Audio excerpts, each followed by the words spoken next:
Hey, what's up? This is your girl Diamond. I am the executive director of Black Trans Women's Inc. and the host and creator of Marsha's Plate podcast.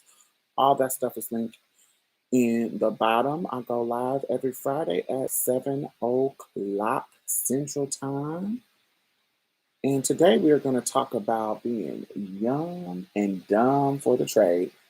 If you are not in the AMAB LGBT community, the trade is just let's see, how would I define the trade? Trade could be, hmm, trade. So trade, depending on the context, it could mean just a regular dude. It could mean like just a, like if say I'm walking down the street and I see a bunch of dudes coming down the street, whether they gay or straight, I'll be like, oh Lord, here come all the trade. Um, or I could say, or say I'm walking down the street with my butch. I'm walking on a college campus with my butch queen friend. Butch queen meaning just a regular gay male, not a trans person. And he says, "Girl, that piece of trade is so fine. I wish I could have him." In that moment, he's saying that dude is so fine. I could respond and say, "Oh, you can have him. He's straight." And in the context that I used it, that means he messes around. Like you could say that means he gets down. Like you can have him. Like he plays in the dark arts. Trade could be in the context where it could be a straight dude is say you at the movies and the trade is clocking you, or the trade is being extra about you being with a bunch of gay people. Like, he just being extra because y'all queer. And you could walk and be like, "Oh, girl, the trader's trying it," and you talking about the niggas, the dudes. It just depends on the context you're using it. Does it make sense? That's what I mean by the trade. Let's see how how is everybody? Hey, Team Enjoy. Hey, Serenity. Hey, Ashley. Hey, Brandon. Hey, Kay. Hey, Marissa. Ty, Ashley. How do y'all define trade? I think that's it. Like it just depends on the context. Trade is definitely a male person. Like you're not calling a cis girl or a trans girl or it's the trade is like a boy. Sometimes the context means that they mess around and get down and you can hook up with them. But usually trade is just a nigga.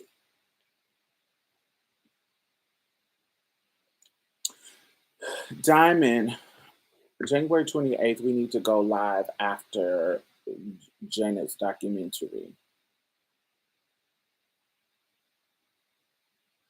I literally just put it into my what you call it. So y'all know I wasn't gonna go live during the Janet conversation. During the Janet documentary. So I'm probably gonna go live after it, depending on how long it is, or it may be the next day, which I think. I don't know. But definitely I'm watching Janet documentary when it comes on and live tweeting. So follow me on Twitter, Diamond Styles, DIAMONDSTYLZ. I will be live tweeting about Janet because that's my bitch, and Janet is Janet. Janet is a motherfucking icon. But yes, trade for me is just men in general. Yes. Let's see. Hey, Musa. Anyone who ain't bothered by the pain, amen. But sometimes when I'm talking about trade, I'm not meaning about their sexuality or if they deal or something. Sometimes if I'm, oh damn, Trey, I heard Trey having sex upstairs. I'm talking about my neighbor upstairs. I don't know what his sexuality is, but I know he's a dude, so I call him Trey. I just wanted to make sure you are aware. Yes, honey. I'll stay on my Janet teas. But yeah, so we was going to talk about the trade. What inspired this today while we are in this early conversation? An icon in Black history has passed away today, Sidney Poitier. And, he he was the first black actor to win, um, an Oscar and just have this distinguished gentleman class. He just was a class act when it comes to his profession, and his image is so, classy or whatever. And that is in such not contrast, but I read Diane Carroll's book, her memoir called "The Legs Are the Last to Go," and he was a fuckboy. Like he literally manipulated Diane Carroll into leaving her husband for him, and then didn't it under the agreement that they were both going to leave their spouses. So she tells her husband that I'm going to leave you for Sidney Poitier, and then she goes to where they're supposed to meet, and he didn't even leave his wife after manipulating her into leaving her husband when she was adamant in the beginning of their interaction that child, no, we are not. I'm not going to leave my husband for you. We are not even going to do anything. But he wooed her and manipulated her into leaving her fucking husband, and then he didn't leave her husband. Didn't leave his wife. I mean, he didn't leave his wife when they agreed that this is what they both were going to do. So now she got to go back to her husband after coming clean, and he didn't even come clean to his wife. Oh, it was so much tea. Like if you haven't read the book, read the book. It's not just tea about that. It's so much tea about her life that she spills, and it's so funny. She talks about aging as a woman in the industry in her era, coming of age in her era, how it was just respectability was the you could not succeed without adhering to respectability politics. And yeah, it was an amazing. So me thinking about her story and the death of Sidney Poitier, who died today at 94, or yesterday at 94. Those are, yeah, yesterday at 94.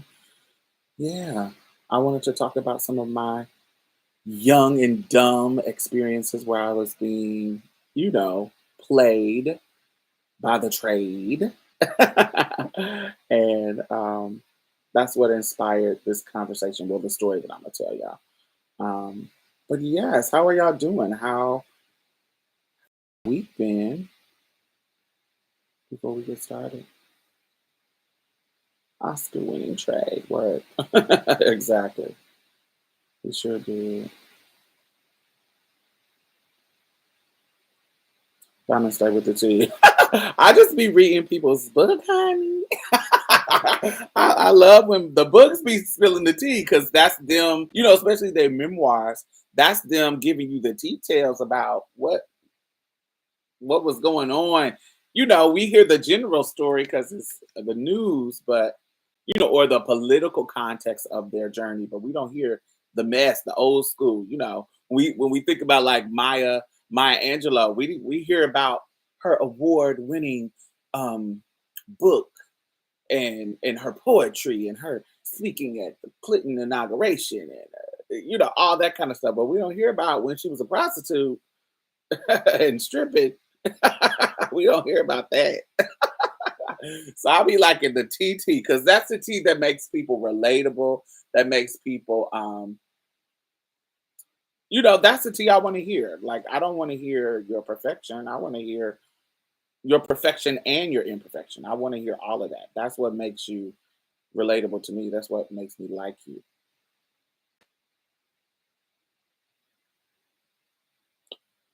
It's been subscribed to you for a very long time. Love your entrance heart episodes. Thank you, thank you, thank you. Those we love doing those for y'all. Those are really, really old. It's so interesting how people who's been watching for a long time, what their favorite thing is so kind of different. Like they'll mention those videos, they'll mention how we sitting in a fucking apartment with a grainy ass Logitech camera and just spilling tea and having fun, talking as Judy's.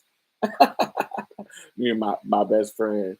And or Love Beneath or just like funny T girl moments. People love those.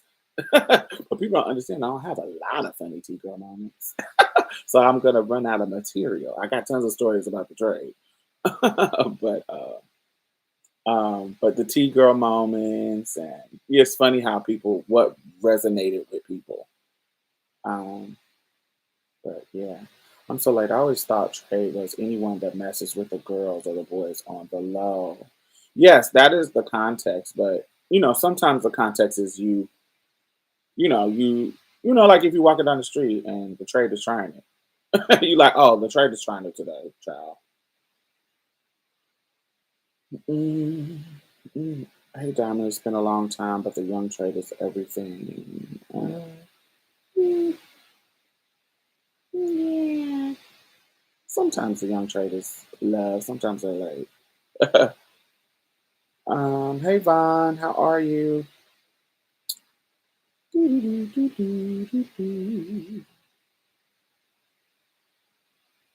I just used to think of how we were dressed.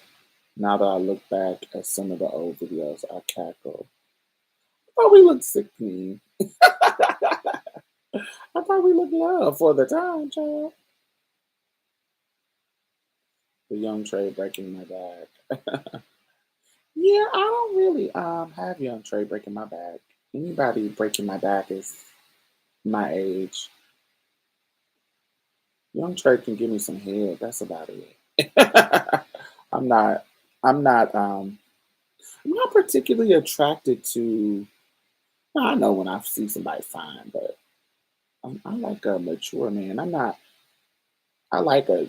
Young men can be cute, but for some reason I'm more attracted to a more seasoned man, not an old man, but a sexy silver fox. I think I like the molding process. I do not. I like. I like for you to know what you like and what you're doing. I do. That's why I like seasoned men. Mm, do you know about Cynthia G? No, I don't know who Cynthia G is. Gotta be in the mood for trade. Sometimes I'm in the mood for teaching. I'm not in the mood for teaching anybody anything fast. I'm never in the mood for that. My favorite is the memory of Eric Milechi. Ah, yeah. Is that how you say that, Lechi? Whatever, I can't remember how to say his last name. But yeah, Eric. Rest in peace, crazy nigga. Yeah, that's one of my personal favorite videos.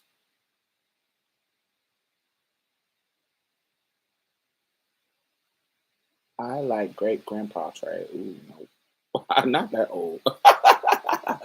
I'm trying to think of my own personal favorite videos of mine. Um, I have a video about my Uncle Raymond that I really like. Any of the Love Beneath ones I really like. But the non-Love Beneath ones, of course, Meeting the Mainstreams, I love that video. My interracial video. There is a video about Macy's and Natalie that I really like. My favorite is Homecoming Twirls. That was fun. um, what else? I don't know, just other ones. I have a condom.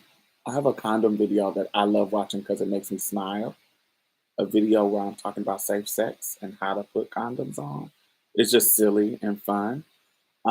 There's a video that I think it's called Marilyn Monroe and Afros or something where I'm talking about black beauty and how you accept your own beauty instead of what the world tells you. I'm working while watching this. Hey, Andres. The video where the guy's mom thought you were a witch was hilarious. Oh, Denethan. Yeah, his mom is hilarious. She's still funny. Um, it's hilarious.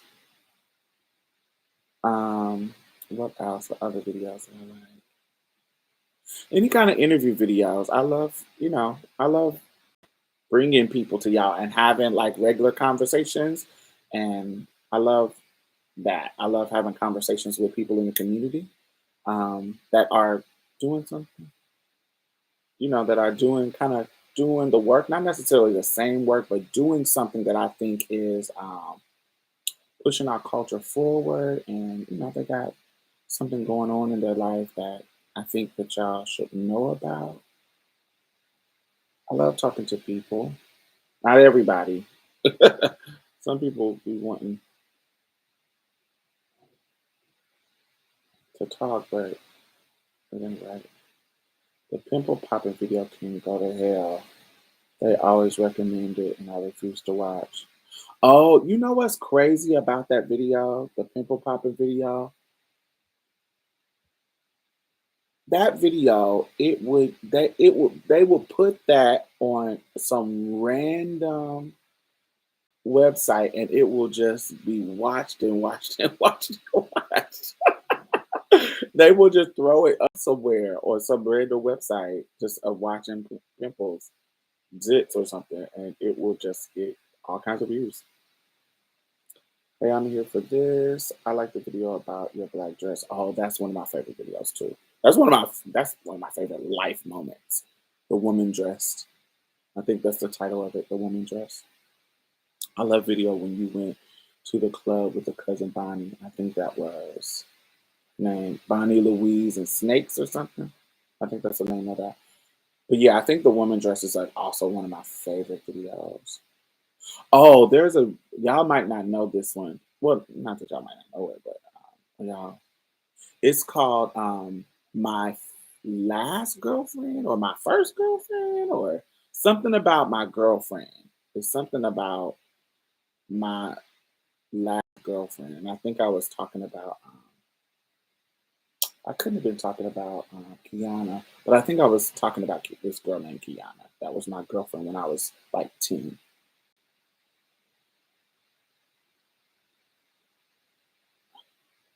Every time I hear Beyonce Love's on Top, I see you dancing in the dress. Oh, that one got a lot of views just because it was featuring my body when I was skinny. There's so many good videos. That's why I can't wait till you get the book. Yes, yes, yes, yes, yes, yes, yes. I go back to talking to my co-writer. as a- my brother calls me while I'm recording so many times.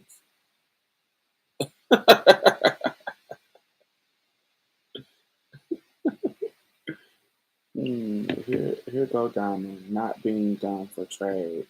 Yeah, yeah, it's about to be a cute night. The Nicki Minaj video that you got Little Kim together. Oh, I forgot about that one. I love that one. That one made its rounds in the YouTube comedy world. A lot of the comedy YouTube comedy people at the time when YouTube was like it was back in the day, um, really like shared that video, like the straight comedy people, which was like y'all remember T. Pendale, Spoken Reasons. Um, there was a couple of people who had shared it.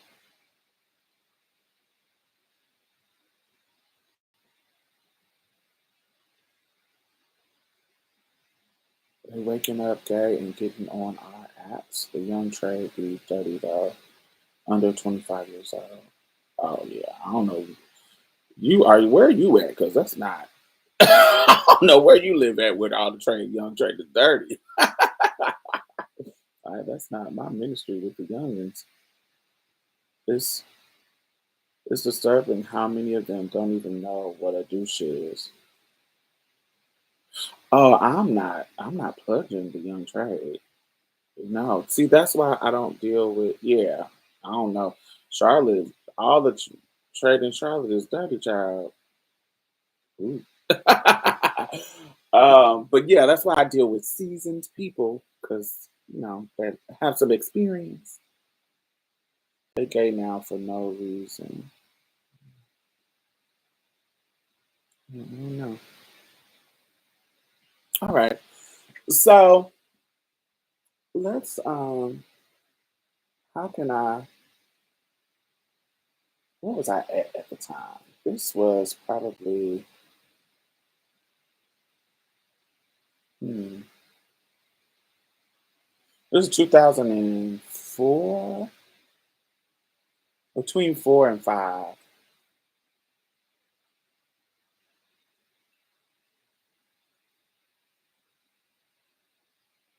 Hmm. Well, it depends on what you're doing with the trade.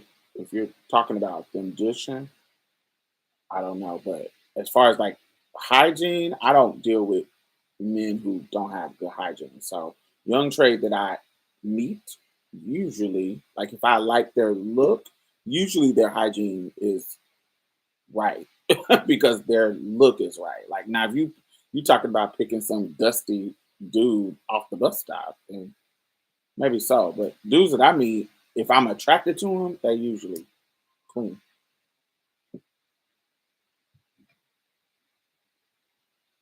Hey, This Rakim, this nigga doing what's calling it? I am. Oh my fucking god! I keep forgetting because we got the time zones and shit.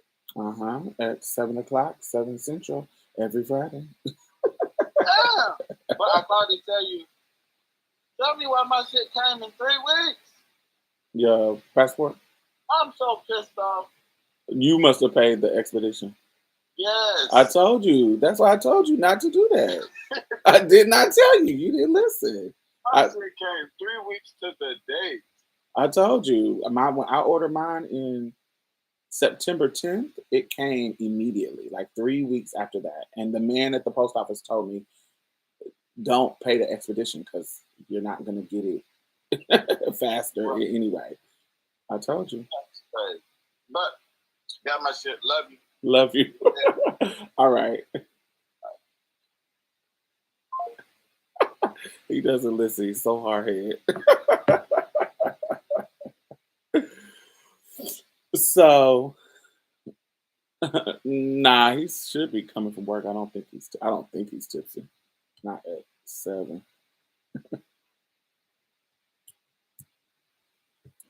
But but all right. So yeah, this is like 2004, 2000. I think early 2005 maybe. Diamond, are you proud of T.S. Madison? Proud? I don't know if that's the right language. Do I proud? What is this something that I don't know about? Like did she do something? Or just in general? If we talk about her as a representation, yes. But is it something new that I don't know about that she did? If we're just talking about her in general, yes, I love T.S. Madison. She's hilarious. She's funny. She got a show on Fox Soul. Oh, oh, I didn't know she had a show. But any advancement of T.S. Madison, I'm here for. I think that she has worked hard, and I think that she is a anybody who like her who has this non quote unquote respectable history that people kind of talk down on. Because I remember when she was first kind of coming up in the ranks, people was talking shit about her because she was a sex worker, she was a porn star, da da da da. Any advancement that Madison gets is a smack in their motherfucking face, and I live for that. I live for that. So anything that she gets that's like, bitch, I told y'all. You was hating, but you didn't stop this bag. You didn't stop this. Anything like that for her, I live for. So yes, in that regards, yes, I'm proud of Madison. So I'm glad that. So make sure y'all go and support that. Fox Soul be on some bullshit. So I don't be watching them. But I guess I have to tune in. But anyway, let me get back to starting on the story and cut this sound off so I'm not interrupted by people calling. Um, so back like in 2004, 2005, I would, I wasn't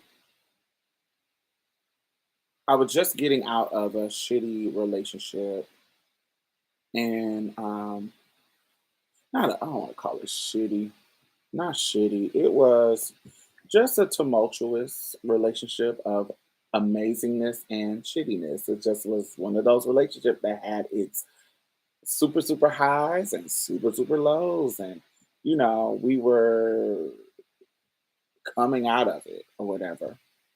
And in the midst of coming out of it, you know, when it was over and I was, back to being single, at this point my brother had I went back to my mom, so I no longer had my brother as a responsibility.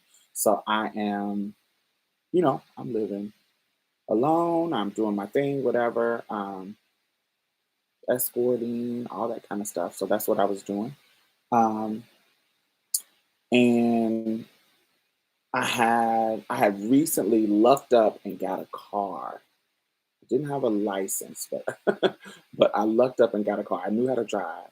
Um, and it was a fucking 92 Ford Taurus station wagon. Like a 92 Ford Taurus station. It's like gold. It was like a gold tan. And but it didn't have that many miles on it because it was given to me, not given, I paid for it for $200.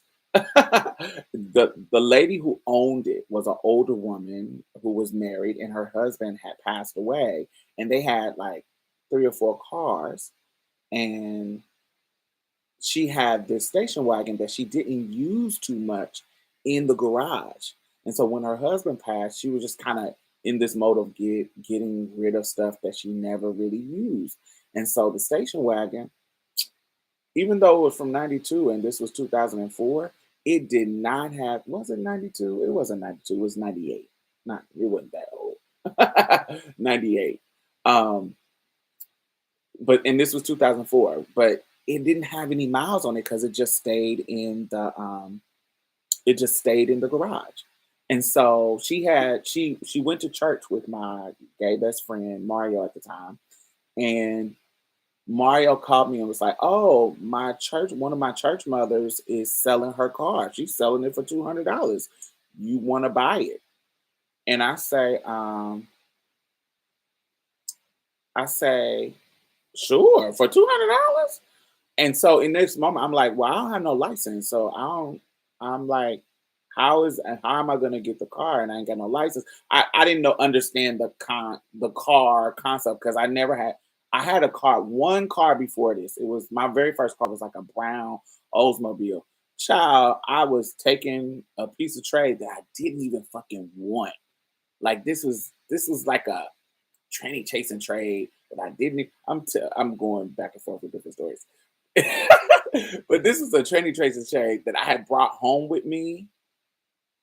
I didn't even want him. It just, for whatever reason, and we didn't do anything, but I took him home with me because I can't remember why the circumstances was we was going home, but we didn't have um any kind of sex or anything. Um,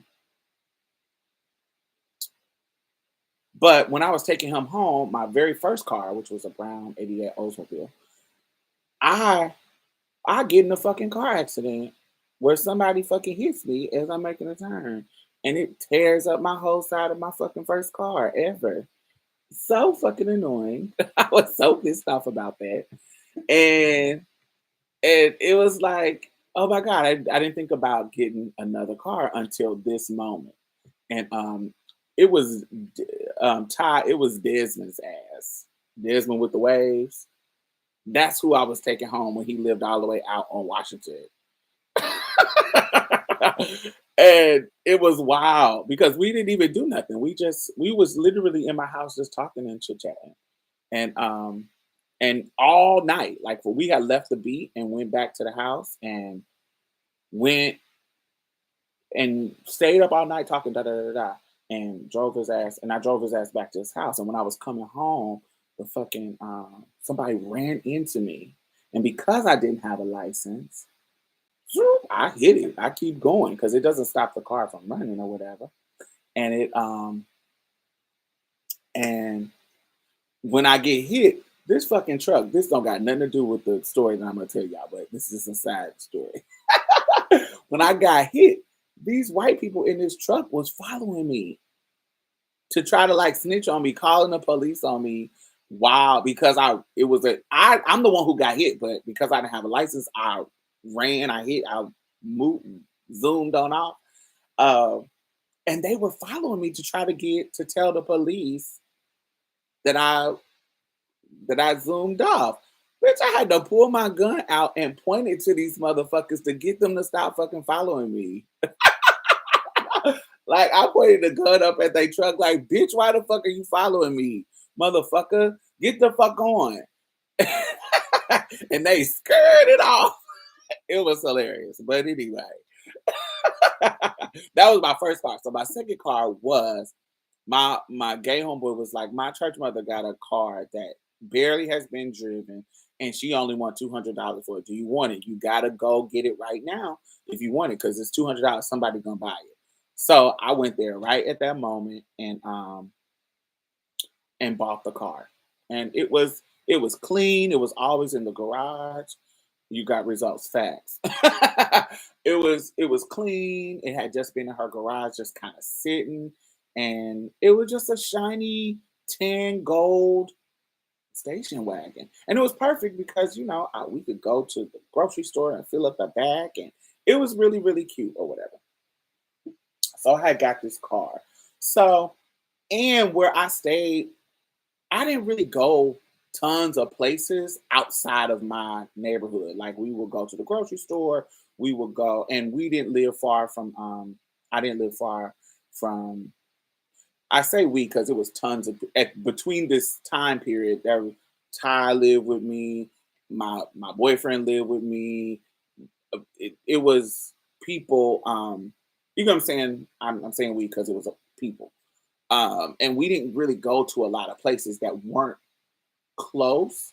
Like the club was close because we wasn't too far from downtown. The closest thing that I had that are further away is before Ty had lived with me. She lived in the Meadows, and that's kind of was the furthest away that we would go. That I would go because usually it was around that time. But sometimes I wouldn't drive the car. I wouldn't. Yeah, we did on New Year's Eve. Was it New Year's or Christmas? That's how it got wrecked. Was it New Year's or Christmas? I can't remember. Some young kids ran into us while we was driving because they didn't have no lights on. Me and Ty was driving home for some holiday. It either was New Year's or Christmas, and some teenagers had stole their parents' car, and and in that process, they were turning and didn't have no lights on, and we were coming this way, and they were turning. So say we're driving, they're coming toward us, and they're turning left, and we're going straight, and they didn't have any lights on, and it was raining, and they turned and we t-boned them, and the fucking airbag blew up. I'm I had on my woman dress that night, that same dress. I had on the woman dress. So when the airbag shot out, it's not punched, but it said boom, and it literally made the zipper of the woman dress stick into my skin. So I had like a V mark of like teeth. It looked like teeth, like I had been bitten because the zipper was zipped down, and it said, and it made it just put the airbag pushed it into my chest. And then I'm worried about Ty, so I put my hand up so she wouldn't hit the fucking so she wouldn't hit the fucking dashboard. It was just so late and tired. So we get out and we cussing these little fucking kids out, and they run. They leave their car and run. And I'm like, what the fuck? Um, And once I see the tires all right, we all, alive, child. The kids run. And so, but they fucked up. Cause shit, they in some measly ass little car and we in they run away from the accident. They run away from the accident. And we like, what the fuck? So mind you, I ain't got no license either. So we don't know what's happening. So you can tell whoever was in the back seat of the car or our side of the car that they hit, they were fucked up because they were limping and trying to run with the people who didn't get hurt in the car. Because I think it was like 5 people in their car, I think 4 or 5. And so, but some of them was like, oh damn, limping and shit, trying to run away from the car. Like a minute later, one of the boys come back, who I guess he was the driver, and you can hear his mother on speakerphone saying, "Go back to the motherfucking car. Go back to the motherfucking car." Like she was telling him to go back to the car and stay there and da da da da da, baby. I don't know. It was our car was still running, but it was still running. We ended up driving home. I don't know what was going on. They pushed their car out the way, and after that moment, I can't even remember what happened. I know we ended up getting home. We ended up driving home, but the car was fucked up after that. But anyway, before the car got fucked up, we supposed to be talking about the trade. So sometimes, because I didn't have a license, sometimes my nervousness about driving would overwhelm me.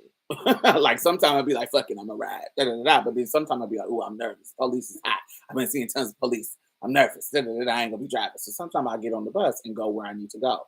So at this time, I had went, what had I done? I was going to I had been to the mall, and in Indianapolis, um, there's a mall downtown called Circle Center. And sometimes you go down there and you walk around and boys is down there, you meet them, and you walking downtown, there's tons of bums. You got the bums, and then you got the kind of just homeless trade.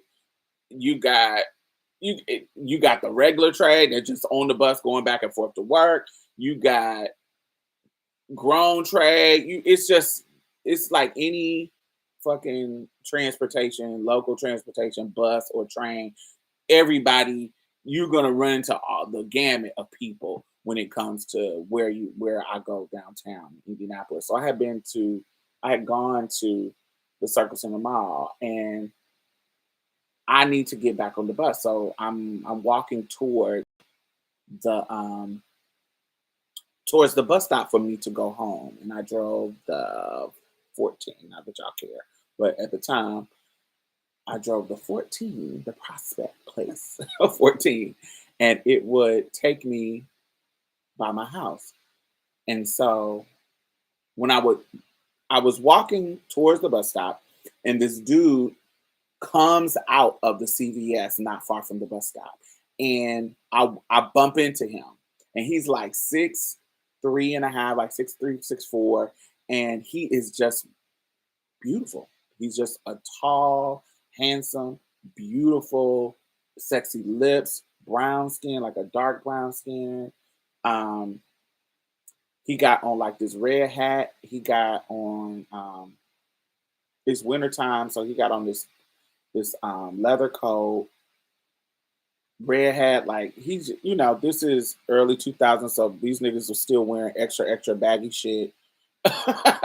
So shirts fucking tees long and long past, just long ass tees. Y'all know early 2000 fashions looking like Nelly. All that kind of shit. So he just was fucking fine. He was just fine. His name was Dwayne. So Dwayne follows me from the CVS to the bus stop. He's waiting on the bus stop too. Now, mind you,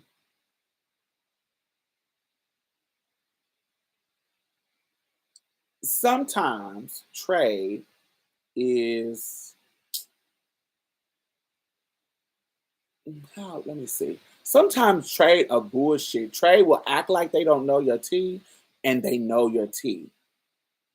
Like just to kind of play with you. Or I don't know if it play with you. I'm leery of dudes named Dwayne. I'm leery of dudes named Brandon. Because Brandons are either I don't know too many Brandons or Antoines that ain't gay.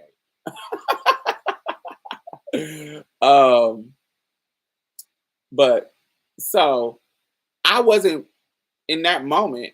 I didn't think he knew my tea because we haven't in that moment we hadn't really spoken. I just walked past you, so I feel like you shouldn't have clocked me in that situation. But he didn't clock me. But I'm giving you the scenario of how it happened. And so I'm on the bus stop, and he's just kind of looking. And for some reason, in my experience on the buses or trolleys or trains, niggas will follow you home.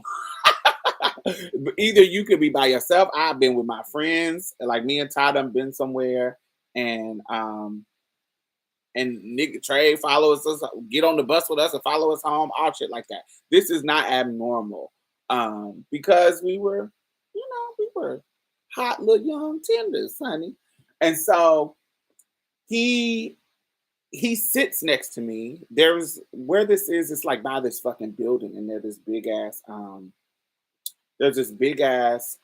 theme. There's this big ass fucking um wall. So the way he's acting to me like a chaser, like a piece of trade that knows your tea because of how it's just how they act. It's very sneaky. They're trying to get your attention without drawing attention. It's like they're trying to do two things at once. They're trying not to draw everybody else's attention, but they're trying to get your attention. And so to me, in my mind, he was acting like a chaser. So while we did not talk about my tea, I felt like he knew my tea because of how he was acting. Like he was giving me chaser vibes. That's what he was giving me. He was giving me chaser vibes. So he gets on my bus after me. Now, mind you, riding a bus where in this time was super, super easy. You had this card that was already filled up and you just tap it. And it is what it is. But if you have already tapped it, it doesn't count. Like it's like you tap, but it won't take no money out because you've already tapped it and the system think that you already paid. So, and you're just doing a transfer. And that transfer lasts up to like 2 hours, I think. I think it's like up to 2 hours. You can get on as many buses, trains. We didn't have trains, but buses or whatever you need to get on. And it lasts for like within that 2 hour period, you can transfer as much as you want. And so he gets on the bus with me and literally gets off on my stop. So all of this is giving me all chaser teas. But mind you, this is one of those moments where I tell people, if you find you can get away with a lot of stuff. Because if this was an ugly dude, I would have been pissed. But because he was fine, you like, so he gets off at my bus stop at I lived off a state in Minnesota at the time, and he gets off and he follows me. He's coming around the corner. So by this time, either I'm gonna go in the house and close the door, or you gotta catch up and talk to me or whatever. And so, but before we get to my actual door, he catches up to me. So it's probably like 2 blocks that we are together before I get to my house. It's like a block up and a block this way. And so in that moment, he's talking to me. He's talking and, I think he knows my tea, but I'm not really for sure how this is going down. So we get to talking and, he follows me to my porch and we sitting on the little porch. I don't got no furniture on the porch. It's just kind of like these stands or whatever. So we kind of just sitting there talking and, just kind of vibing. Like, hey, you follow me all the way from downtown. He was like, I don't stay on this side of town. I stay on da da da da da. Da. And I was like, well, why are you following me? We just have this funny banter back and forth that confirmed to me that we got a vibe. And so he was like, yo, he was like, let me use your bathroom. I was like, nigga, I don't know you. You're not about to come in my house. Um, you're not about to come in my house. He was like, what? I done came all the way over here. Nigga, I didn't ask you to fucking follow me from downtown, nigga. He was like, that's fucked up. He was like, that's so shady. And I was like, it's nigga, you thought that you was gonna follow me to the house and you was gonna be able to come into my house and you was gonna be able to what the fuck? What the fuck are you talking about? So we just having this funny, it's just funny, cute moment, like this moment. And so he was like, all right, well, I guess I'm gonna head to the house. What's your number? And so I give him my number. He put it in his phone. I save his number in my phone. And so this starts a conversation, probably like a 2 week long where we chit chatting and conversing. And so now, mind you, I don't feel like I need to tell him my tea because I feel like you know my tea, period. And so he lives in this project called Blackburn Terrace. Now, mind you, when I was little, I used to live in Blackburn Terrace. Well, I didn't used to live there.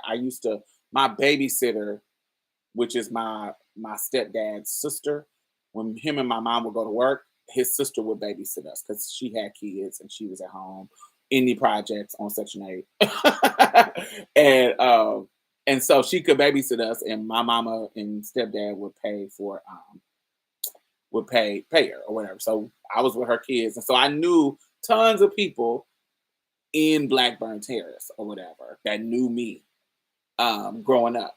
And so he lives over there, and I'm like, ooh, I don't want to mention anybody over there, so he knows who I knows over there. I don't like that shit. I don't know. I'm not gonna tell you anything about me knowing in Blackburn, but I was like, oh, I know where it's at. Um, I'll come pick you up and we can hang out. So I get in um my little gold station wagon and I drive to him. I drive to him. Now mind you, I don't ever go pick niggas up. I don't ever spend no gas money to go to nothing. You either coming over my house or I'm not coming. So I'm literally coming, I'm getting out of my comfort zone to because this dude is so my tea. 6'4", chocolate, beautiful smile, beautiful lips, just everything that I like about him. So I'm like, all right, I'm gonna get in the car and ride over there. So I ride over there. When I pull up to his apartment, it is tons of niggas outside. And so anytime you see tons of niggas, I get a little nervous. But not nervous enough to be like not to pull up or not to come. Because at this point, my fish have been tested so many times. So I feel like I'm getting through. I would get through. So literally, he comes through the dudes, and the dudes is like, damn, Wayne, who that? Who that? Who that? And he was like, don't worry about it, bruh. Don't worry about it, bruh. And he bends down in the passenger seat and he was like, you looking beautiful. Like standing there while the dudes is kind of just looking. And I was like, what's up? You ready? You supposed to be coming with me or whatever. Da, da, da. And he was like, 1 second, let me I'm coming. I'm coming. Just chill out. And so he goes back in the house. The dudes is just kind of standing looking. He comes back out. Like he ain't in no rush. He ain't acting like at this point, he ain't acting like a chaser would act or like a DL type of dude would act. He's just he acting like a regular dude. Like not trying to hide, not trying to talk about pull up over there, pull around the corner. He ain't doing anything sneaky. There's nothing. Chasers got this sneaky way about them. They want you to do all this shit. I'll come down the block or I come. They get real weird. But he ain't doing none of this. When I pull up and the niggas is living, he's living. He's just doing his thing. And so I take him back to the crib, of course. Some action happened. Dick is big. Dick is right. Everything is juicy. Everything is everything. So we we just start having these moments where I'm coming to pick him up, and he's calling me to pick him up at different places. I'm feeling like a cab, but I'm not tripping because he'll give me some gas money. So it wouldn't be anything about like if he calls me to pick him up somewhere, he's giving me some gas money. No tea with that. But it's still feeling cabby, very cabby, child. We'll ride over here, ride over there, and I'm not tripping. Normally I would be tripping, but this done turned to my little breezy, my little, I'm like, ooh, this is cute. The second time, now the first, we didn't do nothing but like the oil stuff, right? So the second time he comes to my house, he tries to reach into my pants. And I'm like, "Boy." I move his hand and he was like, "What's up?" And in that moment, I feel a switch.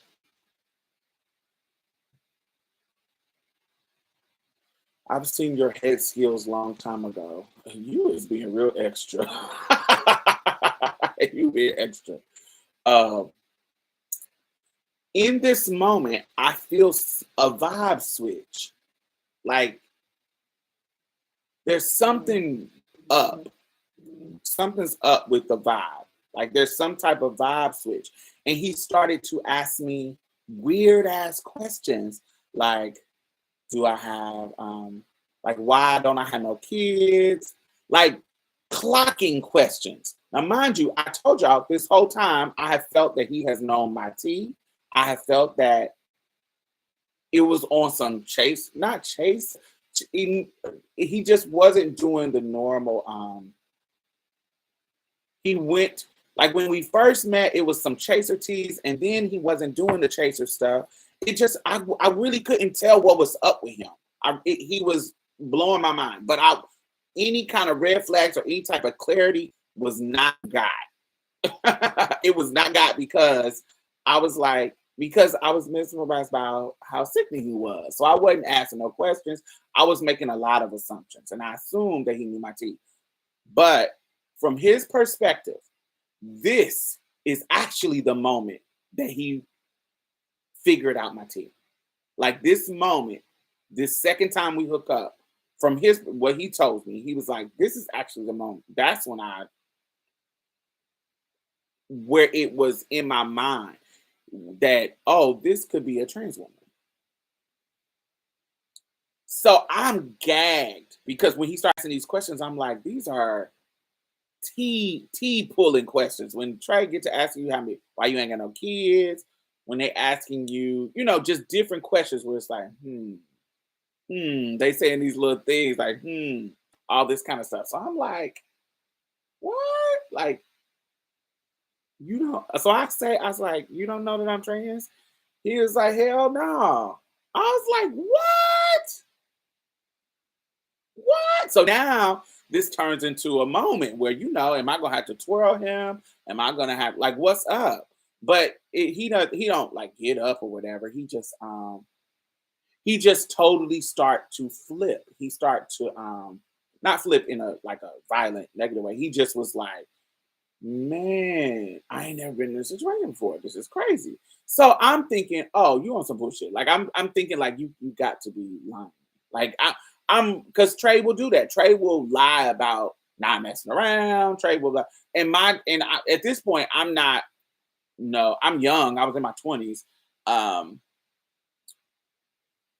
I, but I'm not, new to the rodeo. This ain't my first time at the rodeo, so you can't just piss on my ear and tell me it's rain, child. At this point, I'm thinking every nigga who say they never messed around have messed around. Child, get out of here. So, but in this moment, based on his interactions, I started to believe him, like, oh, not that he never messed around, but that he didn't know that I was trans or whatever because of how his response to me, his response in the moment, um, his response and his demeanor change. It just, when you by yourself, Trey acts different. Like it's Trey acts different, like because it's no like they either are gonna go into sexual realm. This say that a dude when you tell your dude your T, they're either gonna go into like fully sexual realm, like hooking up, all the sex stuff. It is not going to be the hanging out, chilling, da da da da da da stuff anymore. It's going to be the can I get my dick sucked? Can I? It's going to be nothing but sexual. It's very rare that it doesn't come out of that. Um, um,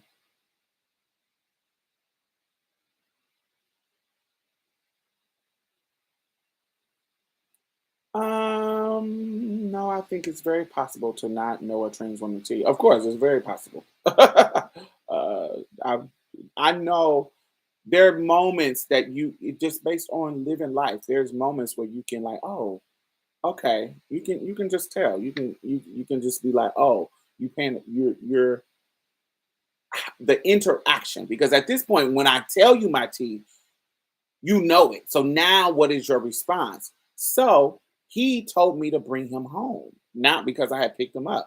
Instead of him going to, like, if he was a chaser, lying about not knowing my T, he would have went directly into the, well, shit, I'm here now. He would have tried to go to the sexual realm, but he didn't do that. He went to this weird ass silent, not silent, but not fully silent, not just like just not talkative. And that's not the vibe of our relationship. Our relationship, we talked, both of us kikis and talked and, roast and say smart shit to each other. It was just a lively conversational chemistry that we had.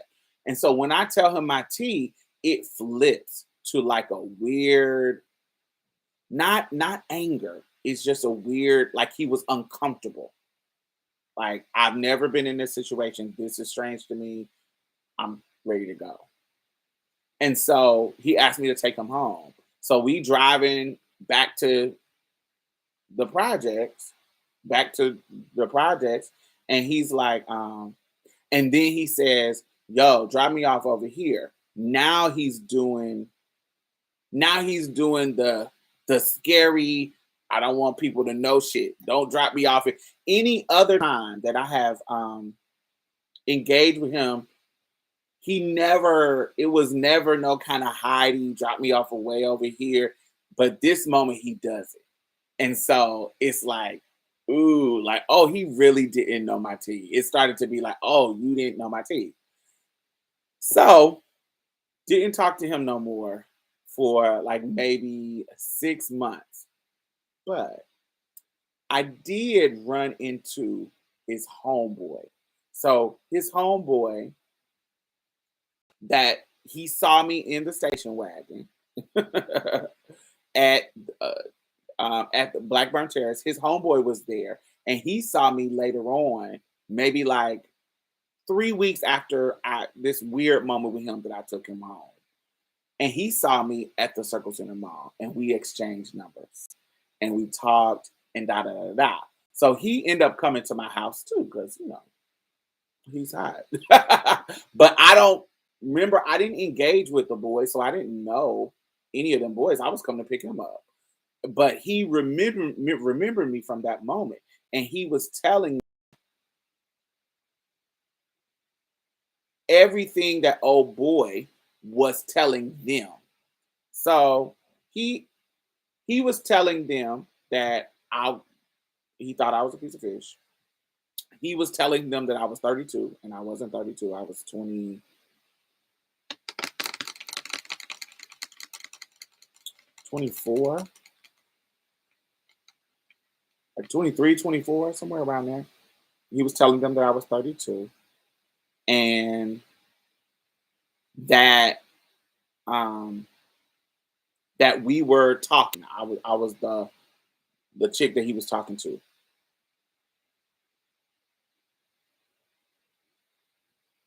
Most trade nowadays, trade can see whatever he fetishes from a distance. They are predatory by nature, the chase. Well, I think gay boys think that. I think there is a I think there is a there's a space between that a gay boy wouldn't understand, because there's a space between not passing and passing, and there's tons of gray areas in there. There could be one moment that I will pass fully, somebody will totally not clock my T at all, and then there's a moment where somebody will clock. A gay boy will never experience that, because everybody sees you as a gay boy, and even if you're dressing up, they can tell. So you'll never experience like the passing part of the trans woman experience. So you wouldn't understand how it's not a there's some men it's not a fetish for them. Like they're thinking of you, they don't know your T, so they're just engaging with you like a normal cisgender girl. It's not it's it, they could be chasing you, but they're not chasing you as a trans woman. It's not a fetish like they. You can tell when the engagement. You can tell a chaser. They always do the same things. It's very very similar. Like their response to your T is very very similar, because once the T is out, they could be doing different stuff before the T is out. But when your T is out, the goal is to have you. That's the goal. And for him, I had already had him in a sense. So he could have just went to the regular having. We would have had that day. He wouldn't if he was a chaser or he was in that process, we wouldn't he wouldn't have told me to take him home. It was a whole different vibe that he was giving. And chasers don't do that. Chasers just, oh, now it's out. Do you feel what I'm saying? So that's just a different scenario. And I think you as a gay boy, I don't know, I think you're a gay boy. I think you don't experience the passing part of it. So I can see how you think that. Um, because anybody that you engage with is gonna always know you. Most of the trade nowadays play like they don't know to try to get for free. Right. Right. And you can sense that. Then they say they can but the goal is to have you. That's the point. So regardless of how the T comes out, um, they will. The goal still is to have. The goal is still to get some booty, to get some head, to get something. The goal is that. So once the T is out, they're gonna. It's no need to play the game. So they don't. They have no reason to lie once the T is out. When people see you in the public blending in and not causing any, sometimes that cancels out their suspicions. That too. It's so many things that play a part in the passing game. It's not just looks; it's your confidence. So let me go back to talk, because he explains it later on in our engagement. So the new boy, Jarrell, he when I tell him my T, he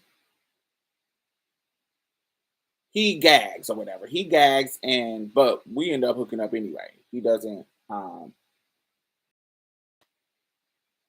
Thank you, thank you, thank you, thank you, thank you, thank you. I got this from Zelly. So cute. Um, when I tell Jarrell my T, Jarrell's like, "Oh, what?" Da, da, da, da, da. And he lives. He responds like a chaser. He responds like a thirsty dude that is down with the T. So it's no kind of like, I can tell that Jarrell has played before. Jarrell, as soon as I tell him my T, pulls my piece out, get to gooping, and you can tell that he played before. You can tell that he played. It's just how he responds. Because now there's nothing. There's you know, and then we're talking about the other dude. So based on his conversation and what the other dude later on tells me, I can tell that old boy didn't know my tea. Based on what Jarrell tells me about how he talked about me. They love to gobble the meat. Facts. The chasers love to gobble.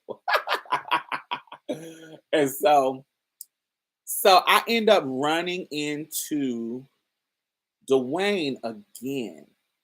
So I run into Dwayne. Were we at Washington Square? Somewhere far away from my house. Run into Dwayne at Washington Square.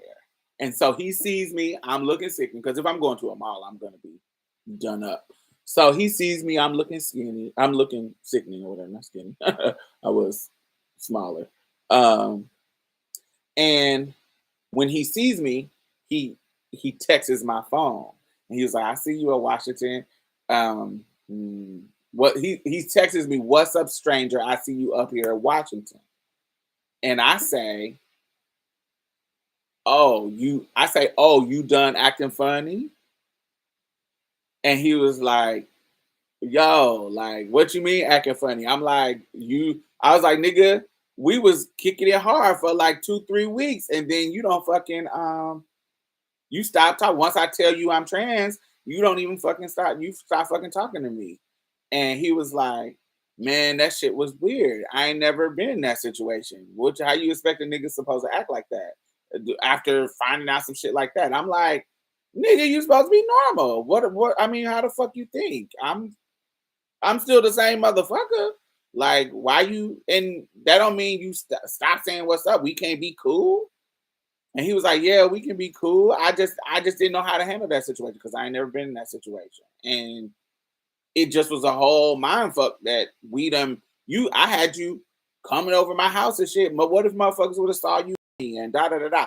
His whole conversation was just not what this whole conversation was not what I expected. But what you texted me for? Yeah, you saw me at Washington Square. What's up? What's the tea? Now, I don't know about other trans women, but when a nigga play me about my transness and you come back, oh, a bitch is in her ego. A bitch is in her, honey, her light skin, baby. she's in her red bone mode, honey.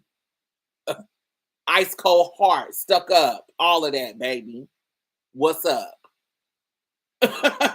So, no, I'm busy. No, thank you. So, you back now. You missed what I did for you. Da da da da. I'm very that. But we also have those type of dudes. Your spell worked. We also have those type of dudes that's like alpha males. It's like, oh, fuck that shit you talking about. I'm about to come over there. That type. He's that type of dude. So in the moment, I was like, I'm not about to leave the mall. He was like, can I go home with you or whatever? Can I go home with you or whatever? I was like, nigga, who you here with? Like you had to come to the mall with somebody. He said, yeah, I came to the mall with somebody, but I'm trying to go back with you. What's up? And I'm like, nah, you being weird. And he was like, motherfucker, where you at right now? Where you at in the mall? And I tell him I was in the food court. So he comes to where the food is at and sits down. And I'm like,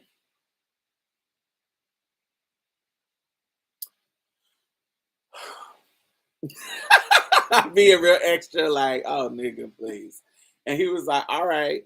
And I was like, well, I'm about to go in a couple, like about 30 minutes. I got to go to here. I can't remember what I was there for. I was there to buy something. I hadn't bought it yet.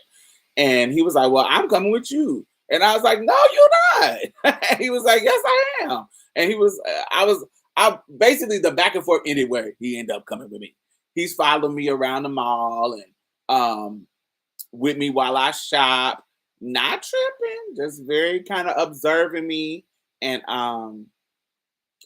kind of enjoying the fact that people don't know my tea. He kind of he's kind of like when we get in the car, he mentions it. He's like, "Motherfucker, just don't you just be rolling with it? Like you just motherfuckers just don't be knowing or whatever." I was like, "No, that ain't that the point, motherfucker."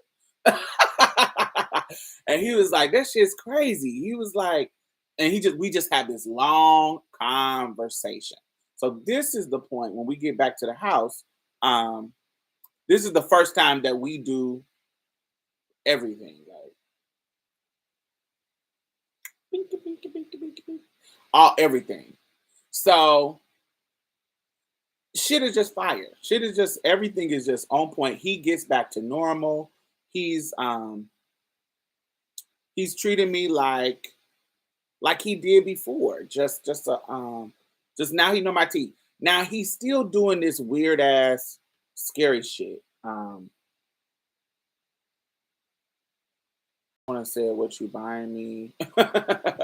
um no, he just was kind of just following me around or whatever. He wouldn't. He had bought something, but he had bought something before he had came to the court, the food court. He had a bag like some like a Foot Locker bag or something. It was black and white, so ain't Foot Locker black and white. Something Foot Locker bag or Finish Line, some kind of shoe bag that he had bought before he came to the food court. So he just kind of walking around. But anyway, boom. So we get to he still was doing the while he was back calling me and talking, he would be doing this crazy down low shit though. So at this point, he's doing like weird shit, like drop me off over here, up the street from my actual doorway. If he see the niggas, he want me to bust a block. Now he's doing the chaser shit that he wasn't doing before. And I'm like, yo, this is wild. Like, I don't this pisses me off. Like now, but I'm also in the mode of, ooh, I really like him. So while I normally would be going off like, what the fuck? Don't be playing me like no motherfucking clocky ass bitch and da da da da da da. I wasn't doing that. I was just kind of unfortunately going with the flow of what he wanted me to do because I was young and stupid. and just kind of getting everything was going his way in regards to how when he would come over to see me, if I was trying to see him, it would be all kinds of motherfucking excuses. When it was time to see it just was this whole thing where everything was on his terms, not mine. Everything was on his terms. Now, when we would get in the bedroom, that would be on my terms. He wasn't giving me no head. He wasn't, we were just doing the regular shit. I give him head, he plunge. Regular shit. Now, what I did like about him is he was like a cuddly ass motherfucker. So he wouldn't be like, oh, we fucked and then I'm heading out. He would spend the night, he would come over and chill. It was cute. It wasn't like wham bam, thank you, ma'am. Because then that would have pissed me off. That's why I was able to kind of feel good about all of the other bullshit because he wouldn't be, let me just come over, hook up, and leave. It wouldn't be like that. It would be come hang out. We would go eat somewhere. He would never asking me for no coins. That's another thing that turns me off about chasers or dudes. Sometimes because you trans, they will try to turn you into a trick. Bitch, you got me fucked up. Don't ask me for no fucking money. Because you trans, it make you. They'll be like, oh, I must be doing like they doing you a favor, and will make up excuses and want to ask you for some fucking money. No, but he never did that. He never asked for no money. Now sometimes he would ask me to pick him up somewhere, but usually it's a place that he got around on his own. Like, I don't know. He didn't have a car though, but wherever he wanted to get. Like if I didn't want to take him home, he'd get somebody pick him up and take his ass home. Um, if I didn't pick him up, somebody else would pick him up. He was just that person. It was always he always had a way to get around, and I was one of those ways. So that's the only way that was. I used to be like, but like I said, he always gave me gas money, so that wasn't a big deal thing too. But I felt some kind of weird way. So when the dude, remember the dude I said Jarrell, he ended up telling him that we hooked up, the Jarrell dude, because he was playing it like I was a sister to girl, and he was bragging about me. And Jarrell was basically not in front of everybody, but to him when they was one on one. Like, nigga, I know that's a trans woman because I hooked up with her too. So nigga, stop your lying. I know she's not 32.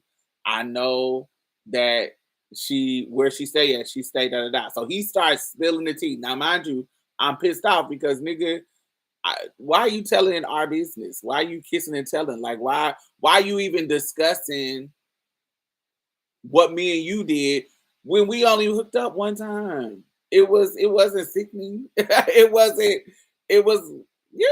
your piece was late. You wasn't, only thing was good that you gave me some head. It wasn't nothing. Why are you telling what we do to this nigga, the nigga that I actually like? What is the fucking why? And so I end up, Jarrell number was still on my phone, and I end up calling Jarrell, like, when he confronted me about it, when Dwayne confronted me about it, I'm like, nigga, why are you telling what we did? That ain't none of your fucking, that's none of his fucking business. And I don't even talk to you no more. So why the fuck do you feel obligated to tell my tea? And basically what it felt like is Dwayne was kind of using me as this bragging tool. And he was trying to bust his bubble by saying, I know she's a journey. Let me bring you down a notch. Annoying. So we get to we get into it about the Jarrell situation, and he kind of pushes back from me. He kind of just, kind of not kind of stop texting, stop calling or whatever, stop hanging out or whatever, being real extra. Where are your earrings from? These are from Jabri, Jibri.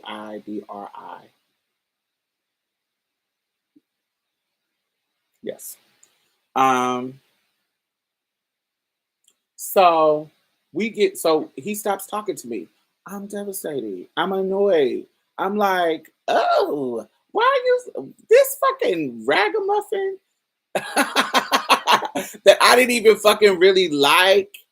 You letting this nigga tell you, not that I didn't lie about it. I told him, yeah, we hooked up. We wasn't even on no situation. I wasn't talking to you for 3 weeks, child, because you didn't like my tea. But he didn't like the whole situation that he knew my tea, and it was a whole horrible mess. So I stopped talking to him, and I stopped talking to Jarrell. So the whole situation ended. So one day, who was I with? Was I with you, Ty? I don't think I was with Ty. I was with one of my homegirls. We were at this McDonald's on 46 in Keystone. And we come in to order our food, and Jarrell and Dwayne are in the restaurant.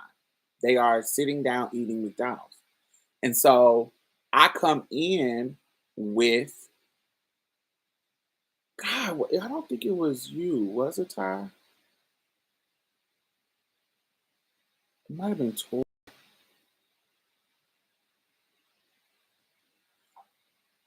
No, it wasn't you. It was Mario. Mario and Toy. Me and Mario, my other two best friends other than Ty. So I have like three: Mario, Toy, and not New Trey fighting over the Gusti. And so we come into We come into the store. It's me, Mario, and my gay mom. And so we come in, and when we come in, they see Mario. Now I told y'all Mario is like a he doesn't dress like he's not flamboyant in his dress. Mario is like a homo, I would call a homo thug, where he's tall, 6'4", dressed like a thug, but he acts like a butch queen, like super flamboyant, snap his fingers, but he looks, if you just be quiet and stand there, he looked like a 6'4" big hairy dude, just regular, how he dressed just like a hood nigga. And so, but he acts his mannerisms, he a queen without a doubt. And so when me and Mario come in, so mind you, I come in, I'm sexy film queen coming in with hood nigga butch queen. So when he comes in, when we what looks like a couple, me and him, when we come in, the boys gag because I'm looking sickening. We coming from the club. I'm looking. I got on heels. I'm looking fire. So we get into the line to order. They're eating, so that the boys gag, and it's the two boys and some other boys or whatever that I don't know. I don't know them, and so they live in like they're like damn. They're like damn. Look at that girl. Look. Da, da, da, da, da. But then Mario start doing his gay stuff, like, oh, Miss Thing, oh, Miss Diamond Girl. So when we first come in, it looks like we're a couple, but then Mario gets to queening out. Oh, Miss Diamond Girl. And I know I done told y'all the history with Mario, where Mario, I feel like he would be a trans woman if he like if he was just smaller, I think. And I think that there's a jadedness in our relationship. I think he was over me sometimes, particularly when we are around trade. And so the trade was living for me, like gagging and, saying shit, damn, da da da, all that kind of shit. And that type of shit gets on Mario's nerves because I'm a trans woman and he wants that fucking attention. It's a hater little. I can say this now because how our relationship transpired, but that's how Mario is. Like if the trade is giving me too much life, Mario is gonna hate. Mario is gonna be like, oh, Miss Diamond Girl, Miss Girl thing, Miss Thing, very trying to get you clocked, trying to get you, trying to just hate on you, bitch. But he won't do it in a way that is like he will never in public say, oh, that's a trans woman. Because he know I will go off about that. But he'll get to acting extra gay. Butch queens are the most resentful. Trade is overrated. So he's like, oh, Miss Diamond Girl. Yeah. Uh-huh. The trade is oh girl. Very just being extra. Once they clock that Mario is gay because he's being extra, they start they start being the trade kind of extra, like and da da da da da da to Mario, and Mario start going off on them. Now, regardless of our complicated friendship, I'm gonna ride with my motherfucking friend. So, in my mind, the way they were being extra was like inappropriate, especially when I done had both of you motherfuckers. Especially when I have had both of you, y'all not about to say no fag shit or gay shit to my friend when I can spill my tea and tell them I know I had you, so get the fuck out of here. And so Mario, we order our food, and when we get our food, we're going back to the car. But they being like so fucking extra that I come back into the store, and I was like, yo, like, y'all got some shit to say? Dwayne, Jarrell, y'all, what's up? Like, y'all got some shit. What the fuck? Y'all got to say? Don't wait till we go outside. Say it here. And Dwayne looks like, yo, gone on with that shit. I was like, no, I'm not going nowhere. Like, if y'all got something to say, Dwayne and the other dude that I don't know says, how she know your name, bro? How she know your name? I'm like, you want to tell him how I know your name? And they just be quiet. They don't say nothing. They don't even say nothing. So once it gets all silent, I'm like, yeah. So we go out. So we go out the door. Da da da da. Dwayne texts me and says, why was you being extra like that? And I was like, why was y'all being extra to my friend? What was going on with that? And he was like, man, that dude was extra fucking gay. So how dare you, and especially Jarrell, dick sucking ass, act weird and act all stupid about my friend acting gay? You think y'all got room to do that? And he was like, it wasn't even like that. We wasn't even talking about you. I said, it don't matter if you were talking about me or not. You were talking about my friend on some anti-LGBT shit. So the same shit that you would do to him, them same niggas will do the same thing to me. And he just basically was like, that you tripping and you you didn't even have to go, you didn't even have to say my name and all that kind of shit. Diamond, are those real? Oh, I don't know what you're talking about, fam. Um, so in that scenario, and plus we haven't talked. You haven't talked to me in our history at the time. We haven't talked since the whole Jarrell situation. You was acting funny about me having Jarrell in the middle of when we didn't even you didn't even know my fucking tea at the time that I had him. Anyway, but he hadn't talked. And then your ass is gonna text me after this situation. So not only you still got my number in your phone, you ain't deleted it, but this is what makes you hit me up. Get the fuck out of here. I don't give a fuck about you. So that happens. And then what was the last draw for him? It was something that happened at a club. We go to, hey girl on NOC. Hey Ra, I like your look today. So elegant and classy. Thank you. Thank you, thank you, thank you. So we go to I go to this club. At the time it was called, what is this club called? Tremors.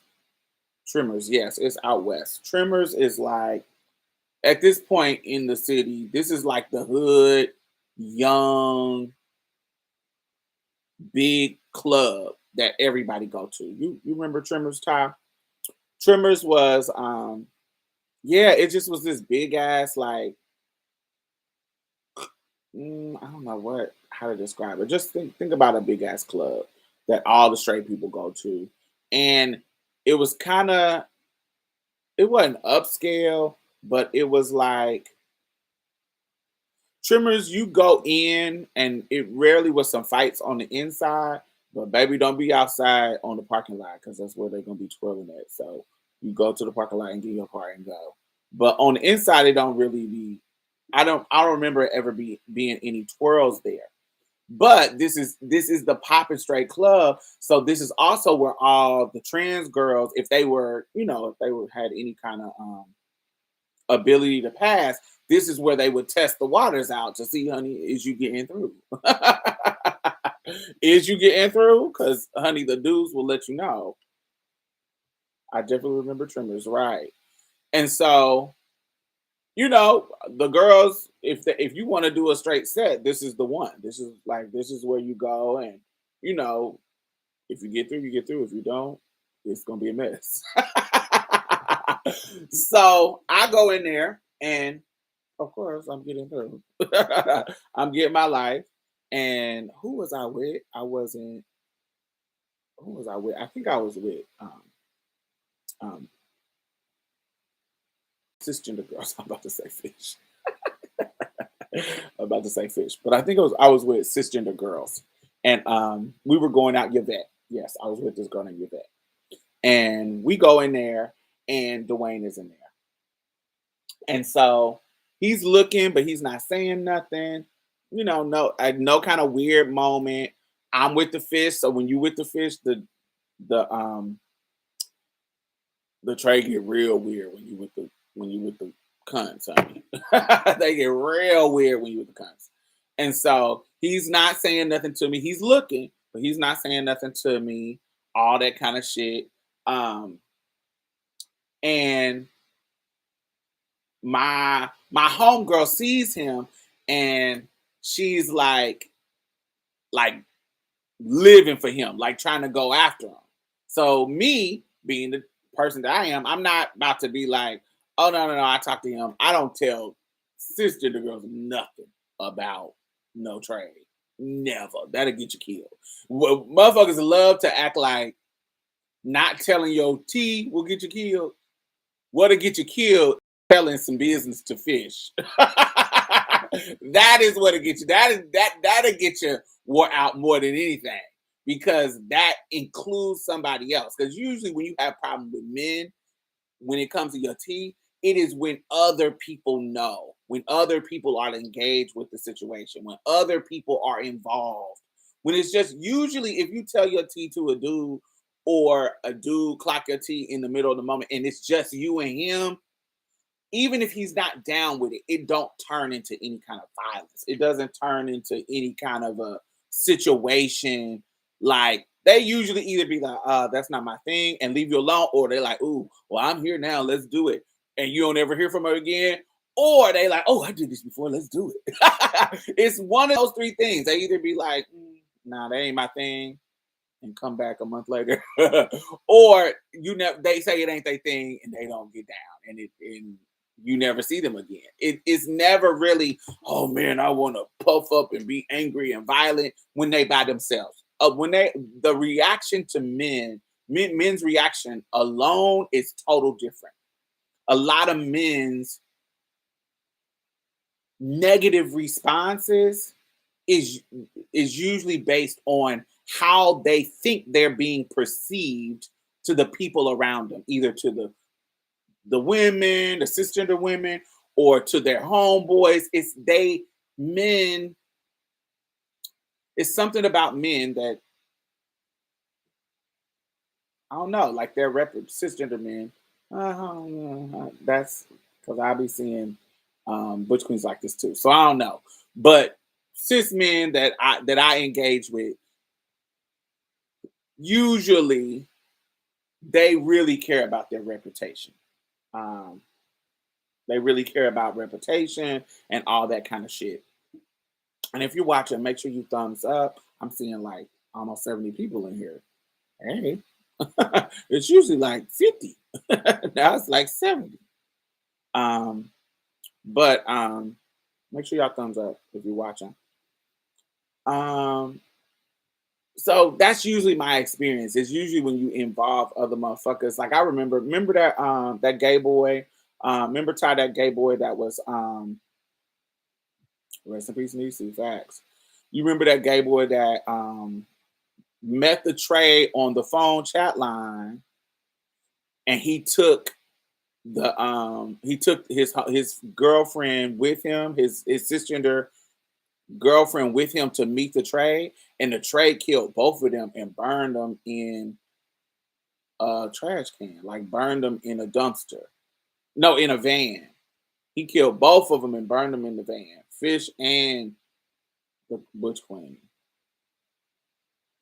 because the Butch Queen got the girl, and he was worried about his reputation. You remember that? Um. So anyway, so he sees me out and about, and when we're headed home, I'm in my little station.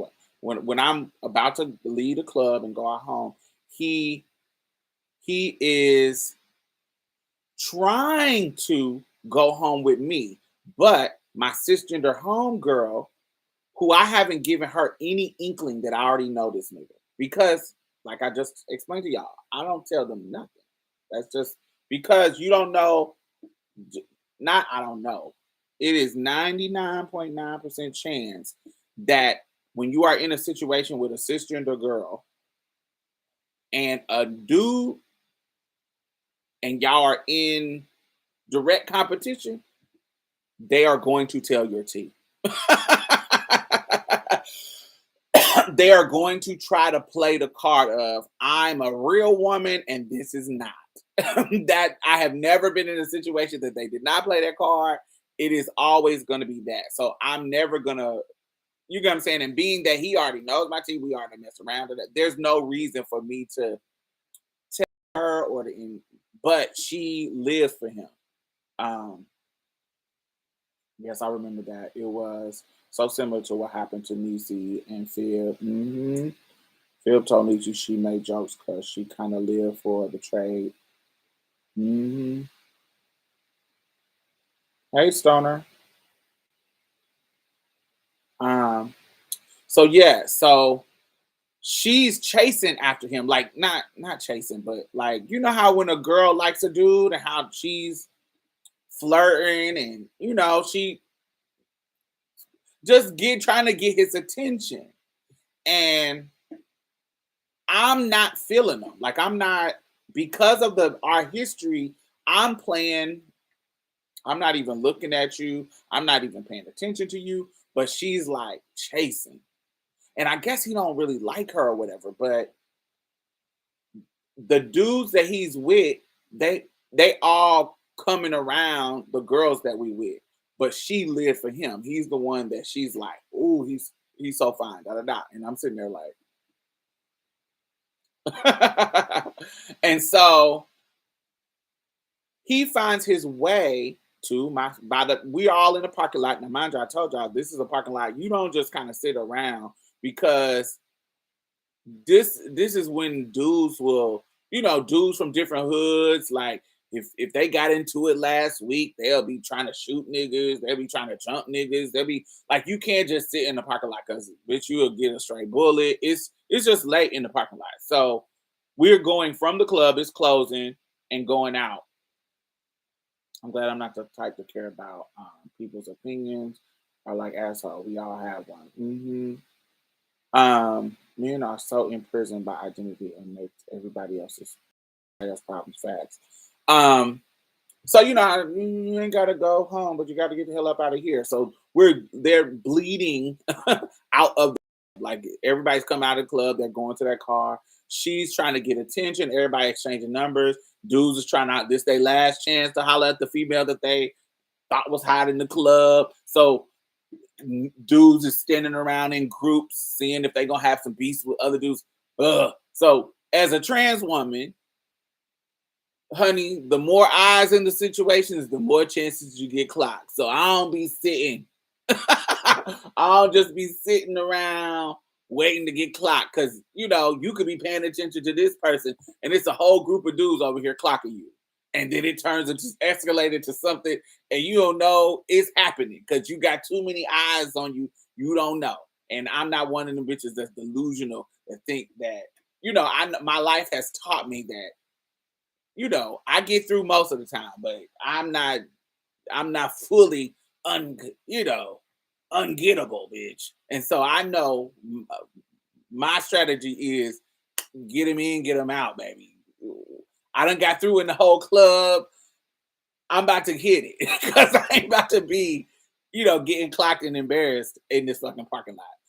So, ain't nobody clocking. None of my friends is spilling no tea because it's like maybe like 5 of us.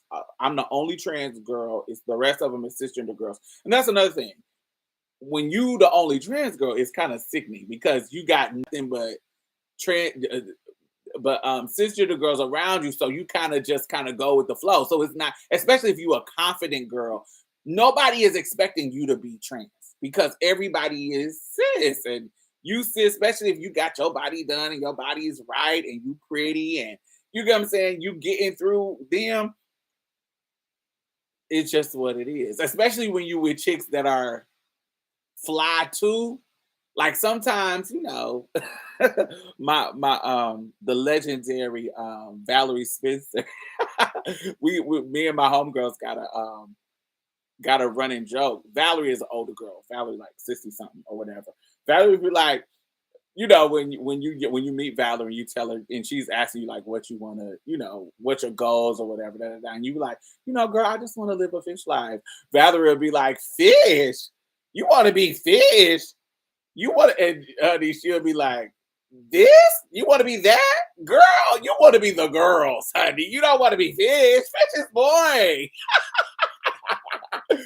You want to be you. You want to be, the girls got a mystique, honey.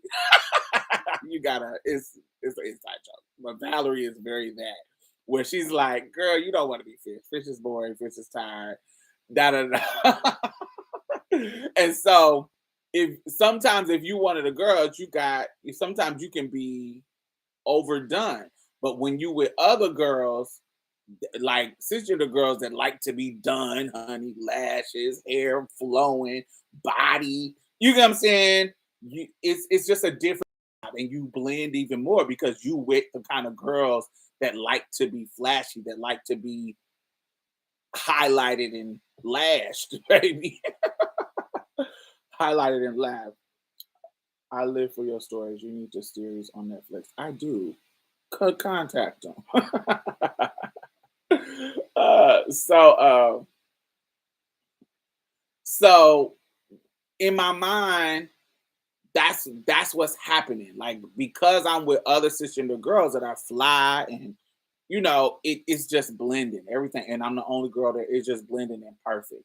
So, dude, you can tell that she is chasing dude. Dude is with his homeboys. They following us because we all fly pieces of fish and we tipping it through. Da da da da. But you can tell that this nigga ain't really looking for her. Like he ain't cutting for her. Like he's trying to catch me before I get to my car and go because he wants to go home with me. You can see how he's maneuvering. You can just see it. And so but my homegirl ain't letting it ride. My homegirl is like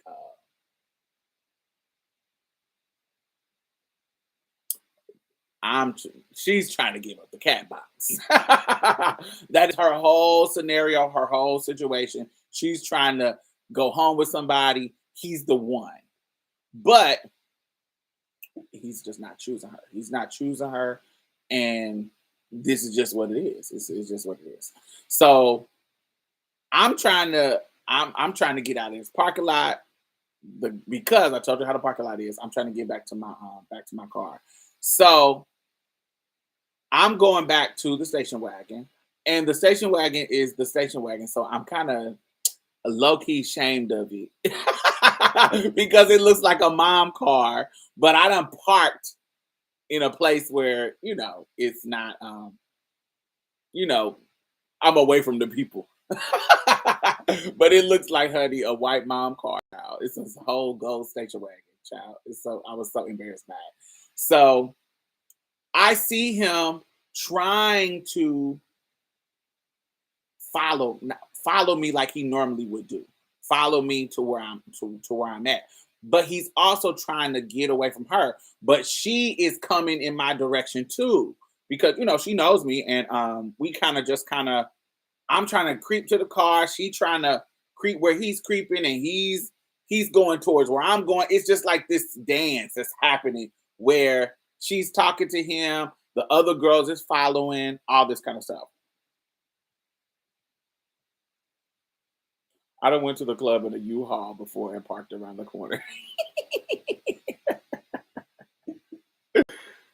So yes. So yes. So One of my homegirls, not the one that's chasing him. So I creep, yes. So one of the other girls, her car, she's the only girl that's parked by me.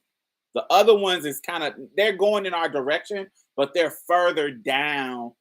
They have to pass our cars. The other two or three girls, they have to pass our cars to get to their cars, but they way further down.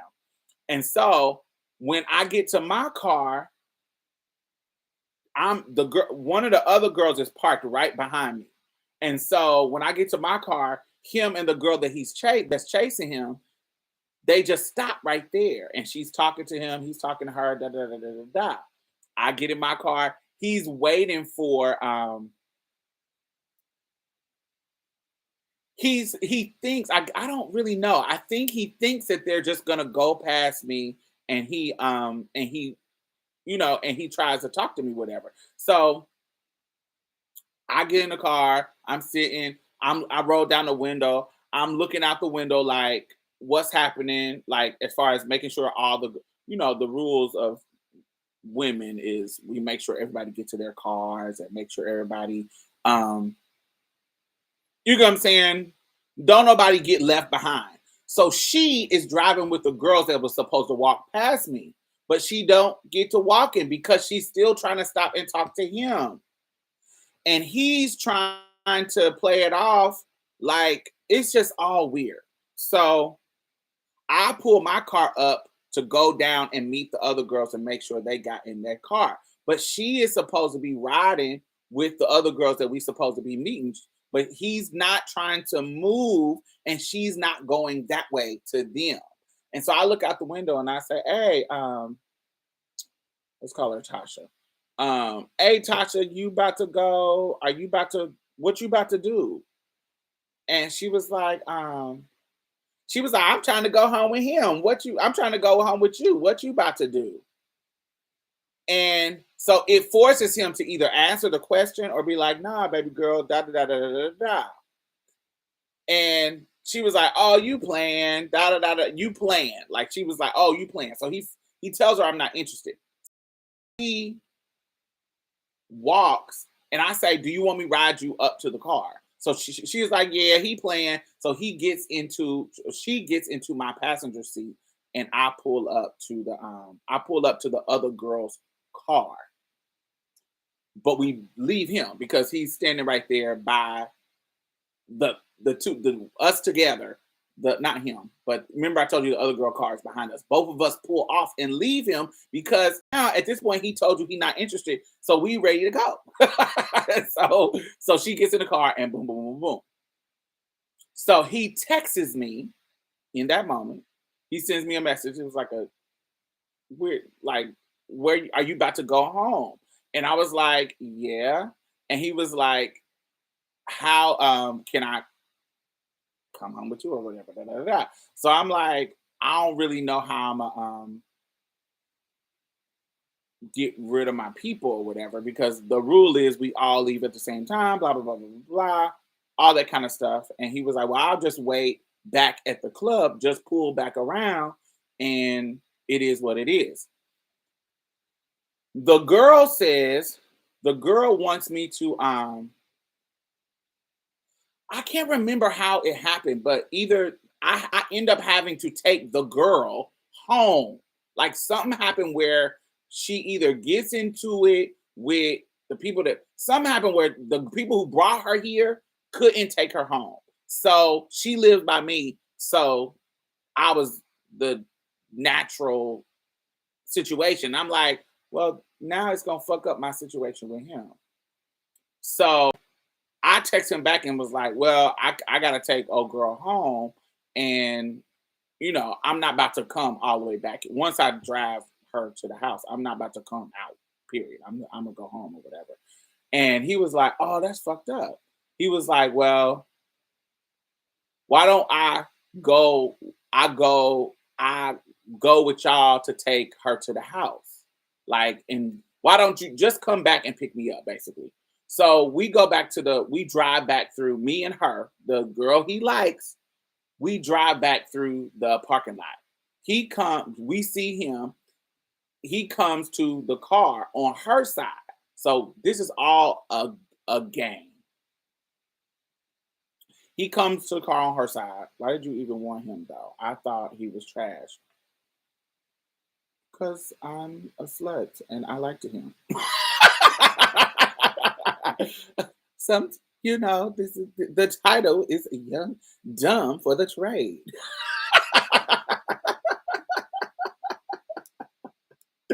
That's just what it is. This is an old story. When I was like a young girl, sometimes trash is the best. So this is all a game. So this is all a game. So he sits when he sees me drive past and he sees her in the car. Now, mind you, he been dusting her down the whole time. He been dusting her down, not saying nothing. Like kind of like she been playing like what's the Parker name? What's Monique character on the Parkers? What Nikki Parker is any Nikki Parker? He was playing like Nikki Parker and Professor. Like he was like, girl, you being real extra. Da, da, da, da. But now he like, hey, where you about to go? Ah, shit. All this kind of shit. Where you about to go? And she's coming out, shit, you can ride with us. And we'll take you home or whatever. And I was like, first of all, bitch, don't be volunteering my motherfucking car because you don't know what we planning. So, bitch, don't be volunteering my car. But I don't say nothing because, girl, we already know what this is. So he gets in the car. He gets in the back of the station wagon. She's in the passenger seat. She talking. He was like, she's telling him to go to the house. He should go to her house, and if we take him home first, would it because she's spending the night at his house. She is thirsty. She is just being so thirsty. And he says, nah, we're gonna take you home first, and da da da da da da da or whatever. So we end up taking her home, and we end up when I drop her off, that's when we can go back to my house and be cool. So in that moment, the girl tells one of our friends, like when we drop her off, the girl tells one of my friends, whatever, she texts one of the other girls and tells them that I'm taking him home after the whole situation. Basically, tells the way the conversation seemed like it went is like because he didn't go home with her, she was trying to gay shame him for going. She didn't know he was going home with me. The conversation was I would drop him off after her. It wasn't, she didn't know any of our history. But because he chose to go home with me without going with her, without any kind of framework, like it was nothing that she could have picked up on about us that would, because we didn't speak when he went to her side and was talking to her. He never spoke to me in front of her at all, period, the whole night, period. me and his interaction was through text message, so she didn't even know I knew him. But because she was so thirsty for him, and he didn't even know that, and she didn't, and he didn't want to come and go to her house, and she thought that he was just playing. I was like, I think he's just playing for a ride. She texted our other homegirl and was like, I think he gay. I think he's trying to, I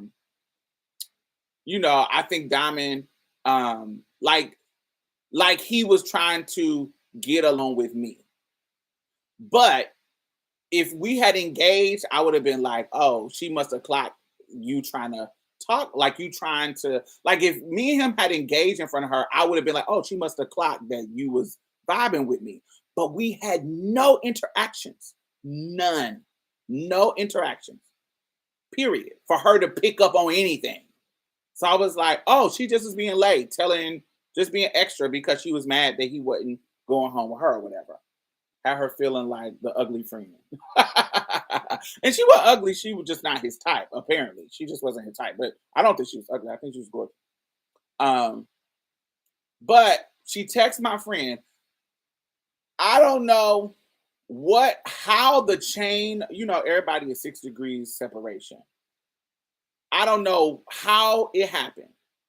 But before we got to my house, niggas was texting his phone about him going home with the tranny.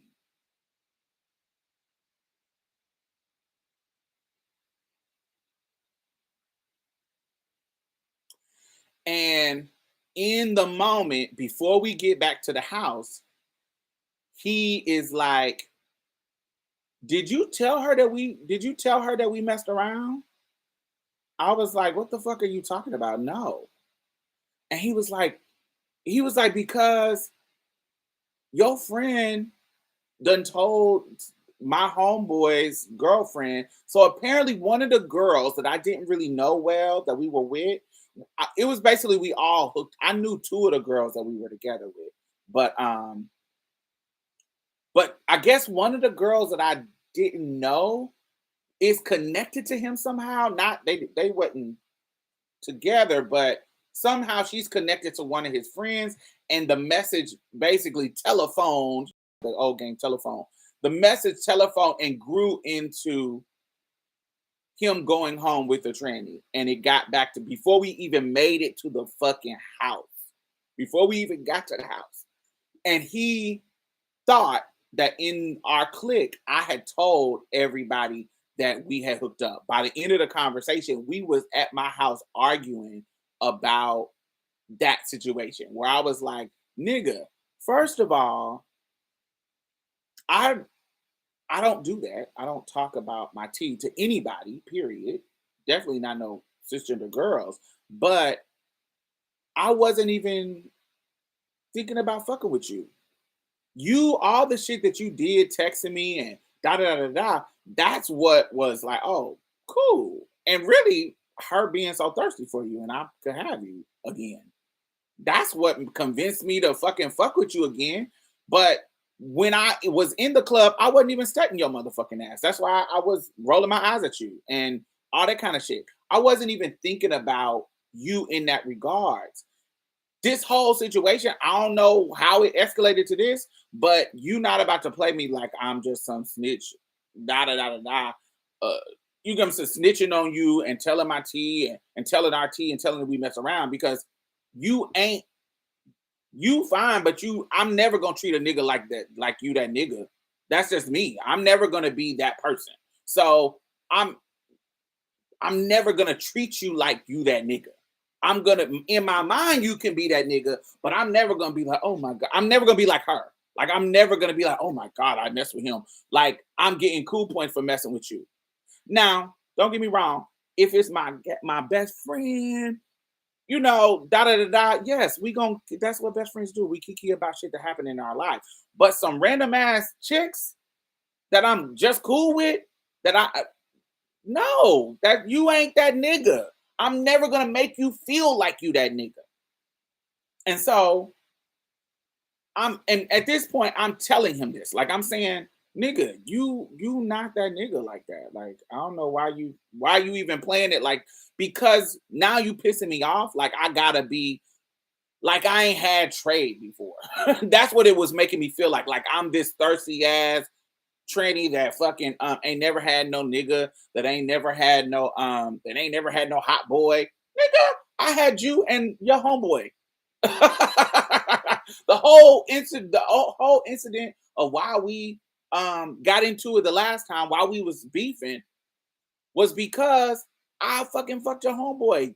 And he fine too. Not in my mind, not as fine as you, but he hot. And so you ain't that nigga. And so me playing that card, his ego, my ego, baby, by the time we got in front of my house, we was just both of us was heated. Both of us was heated. I was like, nigga, I don't know what you think this is, but I know you might think because I'm a trans woman that I can't, whatever you think about me being a trans woman, but this ain't fucking that. I was like, I'm that bitch, period. And you're not gonna play me. Like, I ain't gotta fuck with you ever again. I actually plan to not fuck with you ever again. You the one tonight was texting me, trying to convince me on figure out how you can get back to my house. While chicks was chasing you, you was trying to figure out how to get back to my house. Period. So I'm clearly that bitch. Them other bitches might think you that nigga, but it ain't me. Now, mind you, I do think he's that nigga, but I'm not telling him that because I don't say it to. I don't beat boosting niggas' ego up like that. Get the fuck out of here. But at this point now, my pride and my ego, which I'm glad that I have, because some bitches be they ain't got no pride, they ain't got no ego, so niggas be running over them. And me, you get too much for me, my ego will swell up on you and be like, nigga, fuck you. Even if I want you, nigga, fuck you. You suck my dick, hoe ass nigga. Pussy asshole. Get the fuck out of here. And so that's where I was at. He had got me so heated by his arrogance and how, he's playing it like I'm telling people about us. Nigga, I don't do that. That's not what I do. I learned that lesson fucking in high school. And by this time, I'm fucking 25, 24, 25. Like, nigga, no, this ain't that. And you ain't that. You ain't no fucking celebrity. You acting like you a celebrity. Like I'm gonna get some, some clout for fucking with you, bitch. No, you ain't that. Fuck out of here. So she just assumed that he knew your tea. So I end up literally driving him back to his place and in silence, because we just sitting there in silence because we both heated. And so I end up taking him back to his place and then driving me to my place, back to my place, and I go home. And at that point, I literally deleted his number out of my phone. So when I delete your number out of my phone, I don't ever delete numbers. For some reason, that just means I don't ever delete numbers. But when I delete your number out of my phone, oh, that means I'm really not fucking with you. I don't care what it turned to. And he had got so extra with me in that car, like on threats, like I'm talking about extra, like threats, like being real extra, because the situation at the McDonald's escalated the situation. See, the situation at the McDonald's was almost like a test. And so he didn't like the way the situation at the McDonald's happened. And so in the car, he brought up the situation at the McDonald's like, yeah, you was being tough there and I let you slide. But in this situation, like, you fucking up my shit. And I'm like, so almost like he's didn't say a threat, but like he's going there. And I think I talked about this on one of my last live, where that triggers me. Threats trigger me. You can't make threats and then I rationally think about them. Like, when you threatening me, I'm a call your bluff, nigga. Show me. And so it got so heated and escalated, and it just didn't turn out where it needed to be. So I took his ass home and brought my ass back home. And when I asked my home girl, the one that I did know, the girl who parked behind me, when I asked her, apparently it just grew to that, because they all knew my tea and they knew that I was taking him home. I don't think she said that. I don't think she said that he knew my tea, but I think in the process of this person telling this person, this person telling this person, this person telling this person, of course the tea gonna come out, because it's all being talked about in secret. And then it gets back to him like, bruh. Like, the text message he showed me, his homeboy was saying, bruh, that's a man you going home with, bruh. That's a man you going home with, bruh. All that kind of stuff. it was very late and tired and just extra, extra, extra, extra, extra, extra. So where we at? We're at 204. So fast forward to I'm about to leave Indianapolis for good. This is like my last so that was like when I was 24. So I leave Indianapolis at around 2005. So that's 24. So I don't know. This is like all this happens within like 6 or 7 months. And so I'm about to leave Indianapolis and I'm staying, where am I at?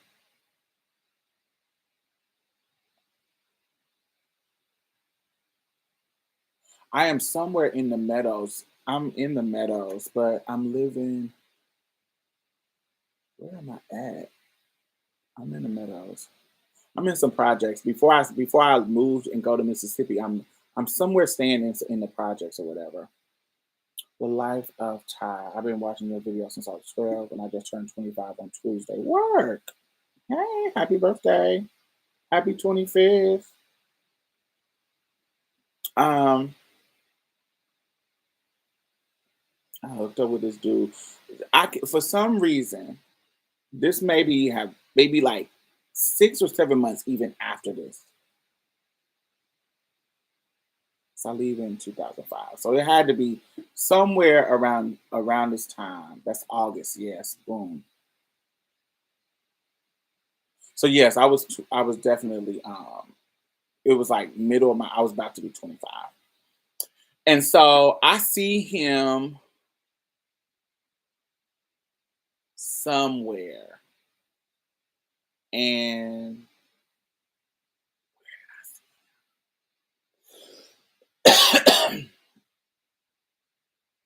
I see him somewhere and he comes over to I'm by myself and he comes over to my table. He left and you took it over. He left and you took it over. Like you were at Josh's apartment. Yes, yes. I was at Josh's apartment. Yes. 'Cause I don't know where he had went. But I know it was before I left and went to Mississippi. Yeah. All right. So somebody, Joshe, these were some income based apartments. So before I could move and get down to Mississippi, I was staying at Joshe's house. Yes, that's where I was. Ooh, I had a low session with a low piece of trade at the in Joshe's apartment. Lord. Ooh, it was so love in a painful way. Nigga was beating my beating my cakes in. My legs was up, like this, and he was wearing it out. Where I'm like, ooh, this is kind of getting kind of late. And I was trying to move him. You know how Trey get to pounding you, and you like, oh damn, like yo, wait. And when I tried to get up, he was like, oh no. You said you wanted to get fucked, so get fucked. Bam, bam, bam, bam, bam, bam. And I was like, oh, oh, oh. It was it's bringing that memory back to me in that apartment. That apartment has so much tea. But anyway, um, I am supposed to be I meet him. Me and him talk, me and him see each other, and he sees me. Um, and he end up coming. We end up talking, and he end up apologizing. And where did we see each other at? We was at Hooks. We see each other at Hooks on Meadows Drive and 38th Street. And Hooks was like it's like this fish place. And so I'm sitting at my table. Hey Tara, I'm sitting at my table. Their apartment had all the tea. So much tea. We went through so much at that apartment. Almost getting locked up. You beating up you beating up Cherry Bomb. That whole situation hilarious. So he sees me at Hooks and I'm sitting there. And normally if I see him somewhere, like my spirits will lift like, ooh, hey. But because of our last interaction, um, I'm very annoyed that he's in the spot or whatever. And so he says, he literally comes over to the table, sits down with me, and starts apologizing and saying he apologized for how the situation happened last time, and it shouldn't have been not cherry. Yes, not that cherry bomb. Not that cherry bomb. Not light skin cherry bomb. This is a whole other cherry bomb. Not that. Not not light skin cherry bomb. Not her. This is a whole. This is a cherry bomb from our city. I want to get Cherry Bomb on the show. That Cherry Bomb that you talking about, light skin Cherry Bomb. But she be so extra, man. She be acting like she's one of them people that be acting like not the boom, not her, not the boom, not the boom bada baby, not her. I want to get her on, but she be so extra. She make sure y'all hit Cherry up and see if she will come on Marsha's play, cause she's so extra. But she be acting like you know, but not her, not that girl. This is another Cherry Bomb. And so Cherry Bomb before that one even exists. uh, Before that one even came out the closet. This is, I'm an old head, so this is um, just somebody else. And but anyway, we he comes over and apologizes, and he feels like we we got off on the wrong foot, all this kind of stuff. And after the conversation, he talked to his homeboys, and his homeboy was like, that whole, it didn't have, he figured out that I didn't have anything to do with what was said. The sister and the girls that was being extra, and I didn't have anything to do with the scenario of how that all played out. And he was like, I felt like we always was cool, and we never got into it to that level where we was threatening each other. Have Dre Antonio T.S. Madison's old makeup artist on your show. I don't know who that is. Um, it doesn't sound like somebody I would be interested in. And he just apologized. So we end up talking on the phone, and the last person that I hooked up with from Indianapolis before I moved for the very last time in 2005 was him. We end up hooking up one last time, and it was a love session, sickening as usual. And I have talked to him since then. He got kids and shit now, but anytime I go back home and he sees that I'm coming back home, he'll hit me up and try to hook up. But our time never really mixes and matches. But I say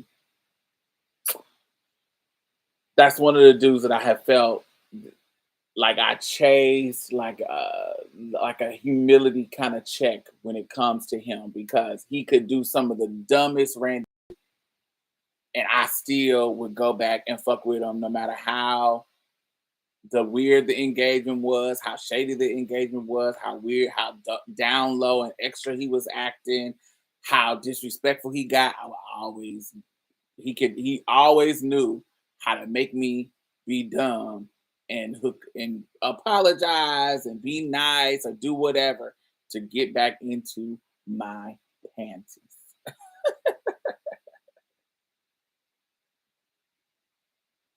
And that's all I gotta talk about. That's the story.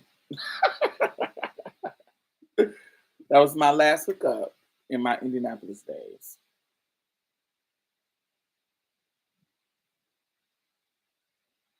This sounds like a love beneath story. It was not love. It was no kind of love, T. It was totally lust.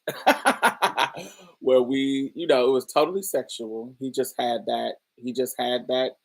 He was that nigga. He was that nigga. He just had everything that I like. It'll go back up, Tyra. You can watch it again. Yeah, who do I want? But yeah, I want Cherry on. I would love to have Cherry on the show. She's funny and entertaining to me. Um,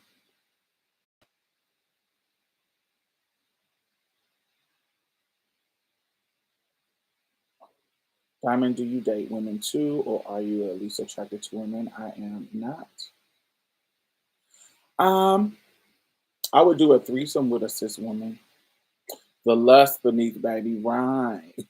The lust beneath. Um, Hi, China.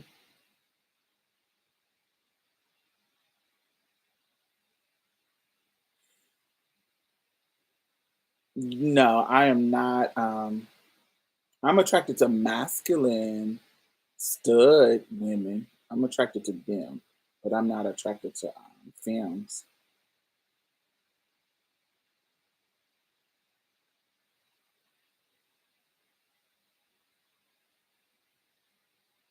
Yes, I love those people. You know, studs, yummy, extra, extra masculine studs, not stems, studs. I'm attracted to them.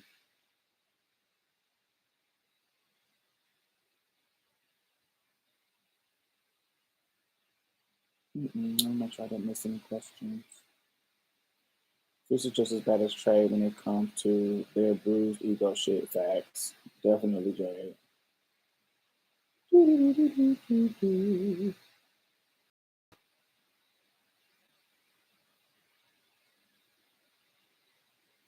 But yes, fuck boys and niggas really manipulating your nice feelings for them. You ever been pursued by lesbian trans women? I have been pursued by trans women who will mess around with trans women.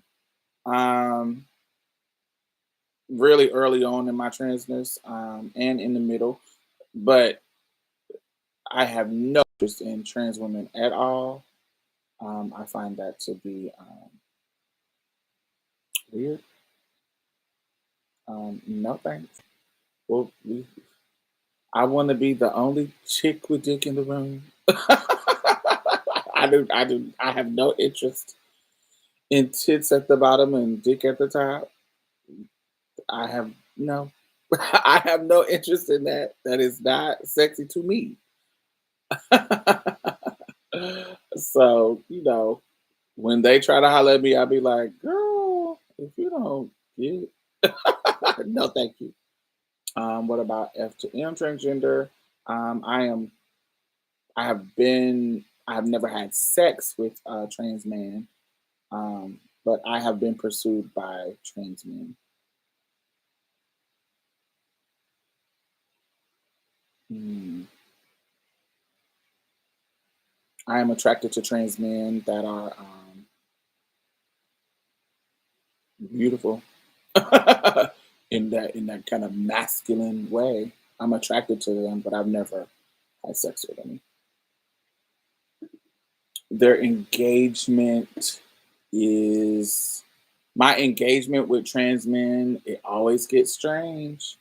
It always gets strange. They get strange with me. Like I don't pursue men, so it's not like I'm trying to holler at you. I don't pursue men. Like so, if a trans man tries to holler at me, he is pursuing me, and usually it gets kind of they can get kind of weird in their pursuit.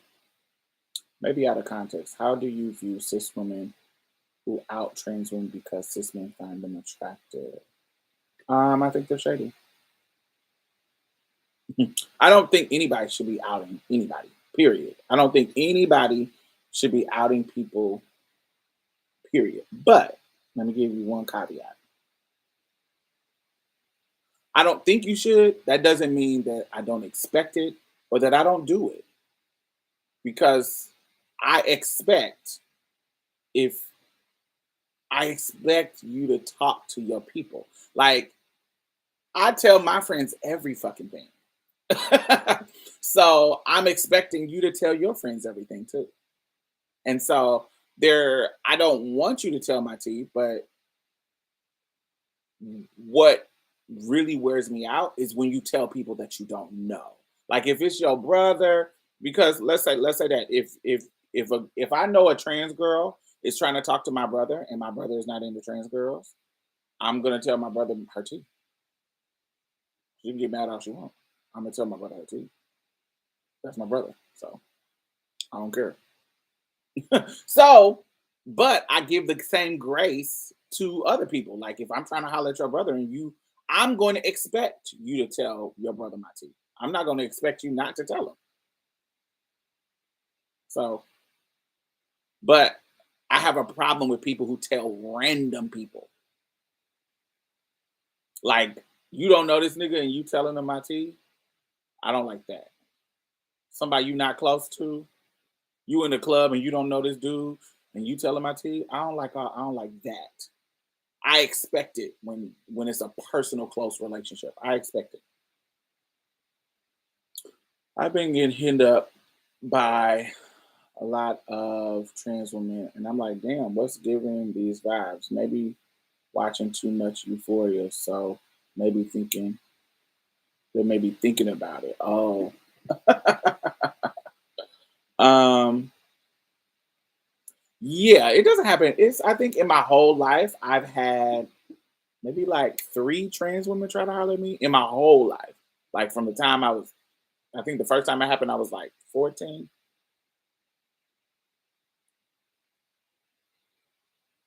It was Strawbella. Strawbella was the first trans woman to try to have me. But Strawberry fucking have anything. She had the trade, the lesbians, the cis girls, the trans women. She has everything. She was that kind of girl.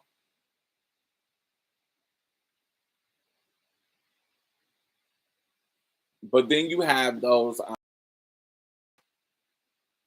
kind of trans women that they transition later in life. Do you have a trans girl crush? No, I don't. I'm not attracted to trans women, so why would I have a trans girl crush? Who I think is beautiful. They're not my crush, but I have tons of trans women that I think are gorgeous, but they're not my crush. Tons of trans women that I think are beautiful. Um, a lot, like tons of trans that I think are gorgeous. Are you still on hormones? I am. Mhm.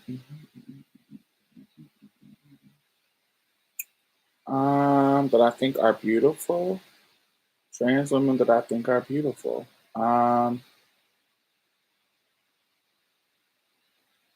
Gosh, Lauren. I'm trying to think. Beauty, Lauren. God, I can't pronounce her name. Lauren Stroston. Um, of course, Amaya Scott. I'm trying to think of famous ones. Amaya Scott. Um,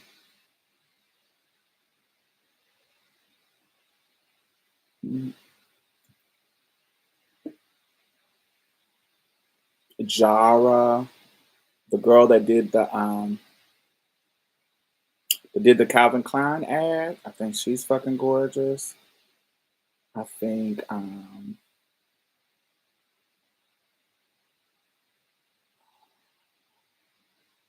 so many beautiful trans women. Like bitches is getting FFX and sickening. There's some that's naturally beautiful, some that it's like I don't know. It's so many. Like being a trans woman and being beautiful ain't that hard no more. It's not that exclusive. She was the first to try to have me too. Bella didn't mind trying to have anybody. What is your thoughts on the Fresh and Fit podcast? What is my thoughts on the Fresh and Fit podcast? I don't listen to that show. The first time I ever heard of them was recently because the Asian, you like Isis King. Yes, Isis is beautiful. Miss Polk is beautiful. Um, Brianna is beautiful. Brianna's sitting. There's tons of people on. beauty in trans women is like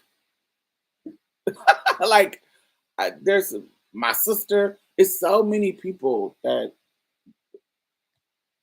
like it's many beautiful trans women. So that's not something I really focus on. Plus, I'm not into women, so it's not like it's tons of beautiful girls, tons. Mia, my co-host, is a beautiful girl. Um,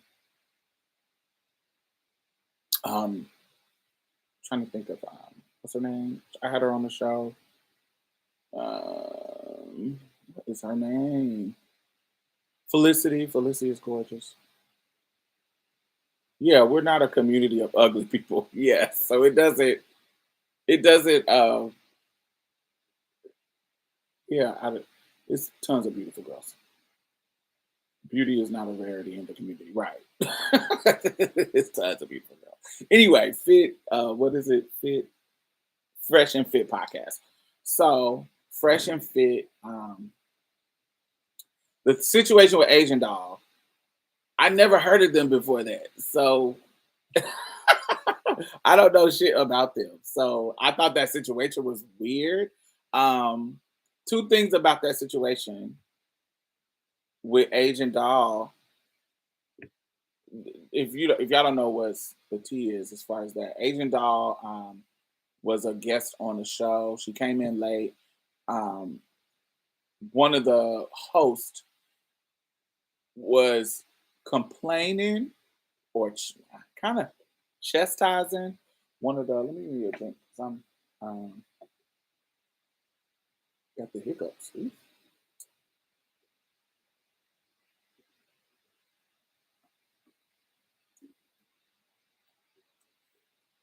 They were chastising her for interrupting on the show, like interrupting the host or whatever. And age is it Asian doll or Asia doll? I don't know. I can't remember. I don't know. But she in just really light, not lightheartedly, but not just aggressive. She just like, oh, you mean? She says that the host was mean the way he was talking to the girl, which I agree. He was being real extra about her interrupting. And so he says something smart to Asia doll, and in that situation, he just gets so extra and it escalates. Where she like, nigga, fuck ass nigga, I don't give a fuck about, you know what I'm saying? Like I said what I said, and I say what the fuck I want to say. I said you was mean, and you acting like a kid over me saying you mean. Asian doll or Asian the brat, Asian doll.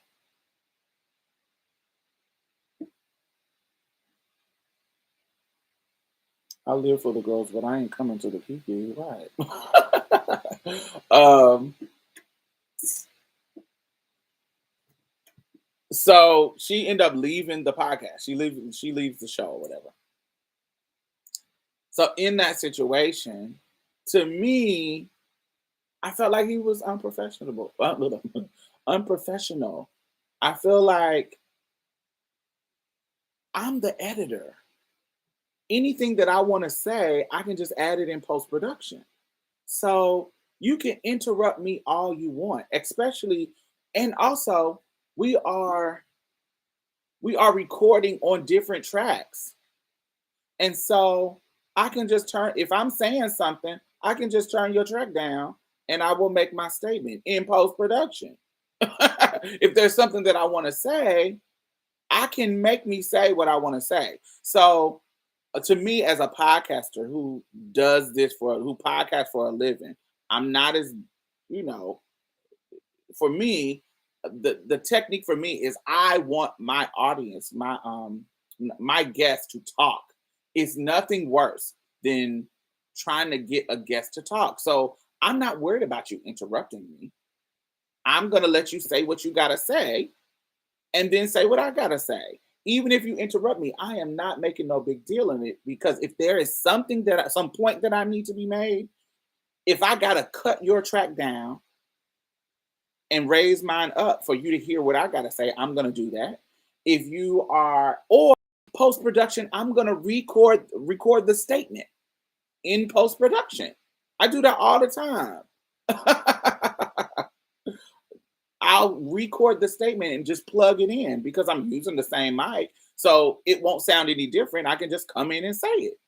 And so, and then plug in your response, push it over to where I need. That comes in post production. So you tripping about this girl, you being rude to your guest about her interrupting, and then when the other girl says you mean, you being real extra, and then when she leaves, you want to get smart about the rules. Bitch, ain't no motherfucking rules. This is your guest. They say what the fuck they want. Like it'd be different. They calling you a pussy hoe ass bitch, or if this is that kind of disrespect. But we're talking about interrupting. Your guest should be the feature. Thank you, Ms. Pope. If I didn't say thank you, your guest should be the feature. You shouldn't be if you talking to me, and this is where people's ego get in the way. I feel like if I have a guest, you should be talking more than me. Featuring you. That's why you are my fucking guest. So it's not my story. If I want to say what I have to say, I can do it post production or in a whole different episode or whatever. I don't need to but while I have you here recording, you are the guest. So your voice is the one that I want to hear, not mine. And so there's a reason why I have you come into the show, because I want to feature you and what you got to talk about. And so I just felt like he was unprofessional. And then he was being extra to her. But then I think it has sparked this social conversation about men monetizing being anti-black, men monetizing being anti-woman. But I find that that conversation weird, because the people who I hear having that conversation about men monetizing being anti-black, I feel like it's black or anti or misogynist. I feel like there's an opposite happening, monetizing to be a rebuttal to that.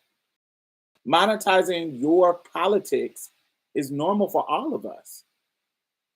You may have a problem with those politics, but they have a problem with yours. And there's an audience for that, just like it's an audience for ours. It's like it's like somebody making, like even Dave Chappelle. Like Dave Chappelle, his thing now that's getting it popping. Not saying that Dave Chappelle is not wasn't popping before, but these past two Sticks and Stones and this new one, The Closer, what made it pop was him talking about LGBT people. So there is a market for him to talk about LGBT people. Dave Chappelle wasn't fucking with LGBT people before Sticks and Stones, or before Sticks and Stones. He was, but once you see that, ooh, this is getting me, garnering me some attention, that you can see that it's a market for this, and so they play into that. But it's a market for the opposite. It's the market for feminist politics. It's a market for LGBT politics. It's a market for all politics. Like it's a market. Like the Trump supporters, they're a market. Ben Shapiro, that conservative market, he features. Like it's always monetizing a particular market. Everybody does that. Like so, it's strange. Now there is a conversation to have where, when it gets to a super super toxic level, yes, I think it should be done away with and deplatformed. But it's certain things that I think don't, for me, and this is my line. There's certain things that I don't think go far enough for them to be deplatformed. To me, like for like people are. I've been seeing this recent thing where biracial people are on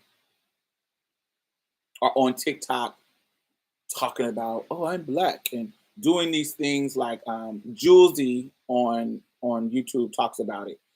Julesy talks about how they you know, they'll use their black parent as a prop, especially the ones who look like white people. They'll use their black parent, undeniably black parent, as a prop to get views on TikTok. Like, ooh, this is my dad, this is my mom, and see, I am black because my dad is black, even though they're very past white passing. Um, and they're using that to get views, these stunts to get views. Is it weird? Yes, but should they be deplatformed for it? No. If they want to parade their parents around, or and their black parent is okay with it, okay, to give views. If the algorithm works in their favor to give views for that, okay, girl. I don't think they should be displatformed for that. So there's different scenarios that I'm like, if a dude want to say, "Oh, I date white women because black women is da da da da da da da da," and they do that to get monetized. I don't think that they. I think that they should be read. I think that people should read them. I think people should get in them. I think people should, you know, talk shit about them without sharing their links. I think people should, um, you know what I'm saying, read them, but can they say that? Sure, you can tell people how you like white girls because black girls is da da da da da. Okay, you look stupid to me, but because we don't give a fuck about you. But I don't think that that's that deep to deplatform them. I don't know. I think that's weird. I think that that's weird for me, for my particular um my opinion of that. I don't think that they should be. I think they should be able to say whatever they want in regards to their preferences and da da da da. Cool. But when you get to the point of deplatforming people because of their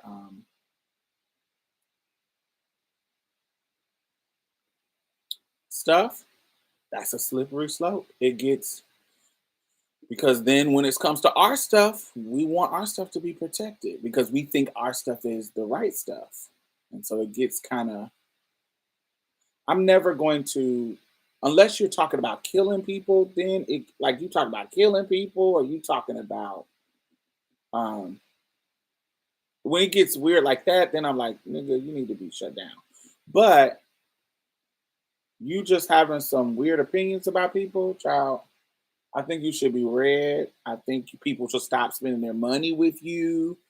But should you have the right to say what you feel? Cool. I think you should. And I'm like that, and I feel like that because I feel like I don't want people. If I come on this platform and I say something that you disagree with, honey, stop watching me. I don't feel like I should. My voice should be silenced because of that. Just stop supporting me. Stop watching me. Your job is to critique what I'm saying and convince people that what I'm saying is wrong. If you feel like what I'm saying is wrong, your job is to particularly people who create things, like they're creatives, like they are podcasters, YouTubers, comedians, like they create entertainment. I think those things are art, and I think that it is our job as public commentators, social commentators. I think it's our job to analyze it and critique it and call it out. Yes, but I don't think, like Dave Chappelle, I don't think he should not work. I don't think he should not do comedy anymore. I think we should take what he says and use it as a conversation booster to explain how this is wrong and why this is problematic, why you are erasing the Black LGBT experience because you're focused on the white one. All of those things, I think this is us. We should critique it. And with the situation um, with the situation with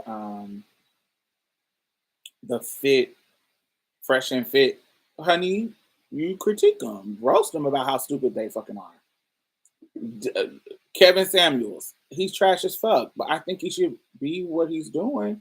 But we should critique it. We should push back on it.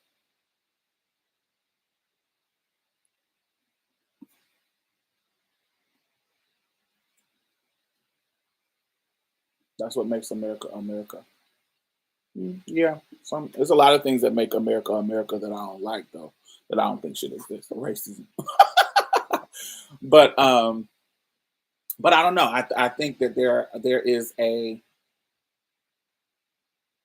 folks is not going to agree with you, and folks are going to say some fucked up shit. And I think that I think it's certain circumstances that I'm like, um, you going too far. And I think what my too far is could be different from what your too far is. But yeah, me, if you directly inciting to go kill people, go da da da da, um, then I think you should be deplatformed. But just saying your opinion, like him just saying that, oh, I think trans women are men. I don't. I can say this adds to the rhetoric of harm for us. Like you are being trashed. This is da da da. I can say that, but you can have your fucking opinion. You can, and your opinion can be trash, and I can call it out. But I don't think everybody's bad opinion or trash opinion, should result in them being deplatformed. I think that goes too far. But it's because I don't want people to do it to me. If I say something that you disagree with, just because you disagree or it's opposite of what you feel, yeah, I don't want you to have the power to take my platform away. Kitten Samuels. Umar Johnson, I think. And then there's also that kind of nuance of like Umar. There are some things that Umar Johnson says that I'm like, oh, particularly around race, and I'm like, oh, he on point with this. But then when we get to the LGBT shit, we don't align. And so because we don't align on one aspect, should you does that make the rest of what you're saying wrong? And you should be and you shouldn't be have be able to speak about that shit? Yeah, I don't think so. Because there's tons of people like look at Malcolm X. There's a tons of shit I agree with Malcolm X. He's a fucking Muslim. I don't think he would have been cool with publicly. Now there's some rumors and gossip about Malcolm X being bisexual, but and if that's I know trade can be trade. I don't put nothing past nobody. But I know publicly Muslims didn't fuck with LGBT folks. And so is there value still in him just because I just think there are multifaceted people and there still can be some value in what a person has to offer. Um Maybe not on this side of your politics. Because like I said, Dr. Umar Johnson is a perfect example where when he's in a bunch of black dudes, Dave Chappelle is one. I think when they're analyzing race, they get it. I just think that when they're analyzing LGBT stuff, they don't get it. They're wrong because they're not a part of our culture and they are willingly ignorant, willfully ignorant. Mhm. But yes. That's my thoughts on Fresh Fit. Make sure that thumbs up. I see 65 people in here. Hello. Hello, everyone. Let me see what else y'all want my thoughts on before I head up out. Because it's 15 minutes left in this 3 hours. Hypermasculine dudes are usually closeted. I disagree with that.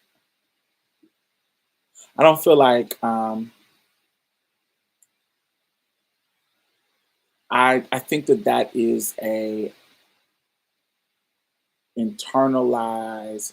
I think that those type of sentiments are homophobic. Actually, I don't, in the sense of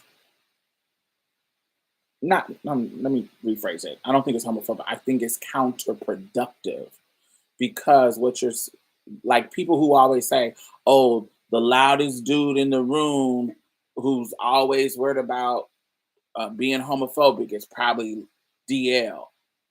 Our culture is homophobic. It is ingrained in all of us to be homophobic. You don't need to be a homosexual to be homophobic. You don't need to be some secret homosexual. You can be a regular straight dude and be homophobic. You don't need to like men at all. You don't need to be. Is there some dudes that they put on a performance because they download? Sure. But that is not the case for every single one. Some of the hyper masculine homophobic men are just hyper masculine homophobic men. They're not gay. They're not closeted. They're not nothing. They just was taught that being gay is wrong. And so they are homophobic. I don't think you need to be hyper masculine or to be closeted. I think that's weird. I think that's counterproductive. You don't have to be secretly gay to hate gay people. Sometimes you just hate gay people because it was taught to you. Would you vote for Joe Biden if he runs again in 2024? It depends on who he runs against. If he's running against a conservative, I sure will. Depends on who he's running against. Not in the primary. It, my vote is based on um, who is up for, and that aligns the most with what I need them to do, what I want them to do. In this scenario, thank you, thank you, boo. In the scenario that we were in, Trump or Biden, I'm picking Biden. In the primary, I was picking Bernie. Well, at first I was picking Elizabeth Warren, then I went to Bernie, and then by the end they were at Biden, so I had to get to Biden. Former sex workers know you come. Former sex workers know you come across all kind of different men. You don't always know who's down and who's not. Yeah. What responsibility does the black church have in the spread of homophobia? um, Full responsibility. Heavy. Maybe not full, but heavy. Um, I mean, that's it.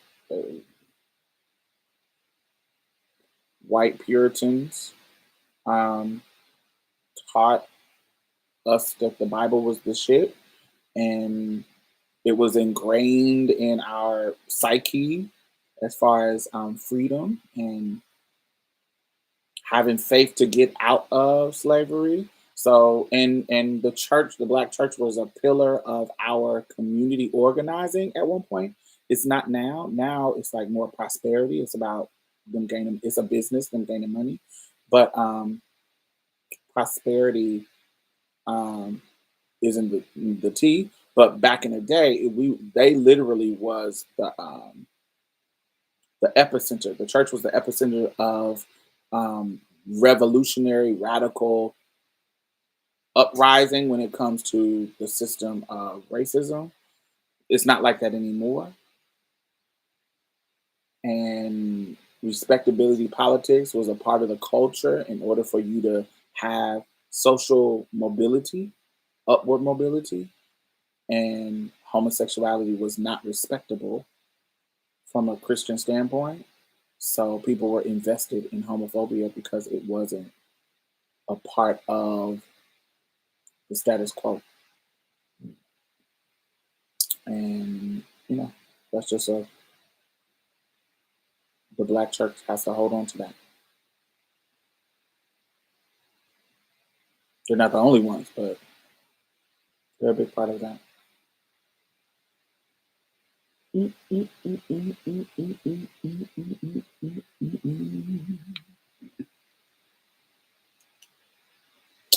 Ooh, I think I have a toy to show y'all. See if y'all like it. One second.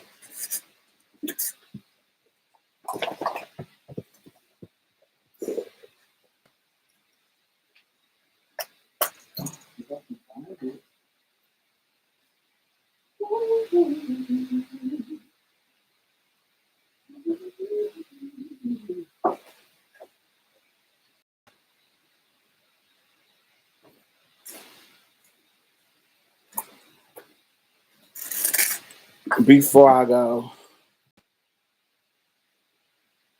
they gladly take LGBT people's money and their skills, musical skills, entertainment skills, because church became entertaining.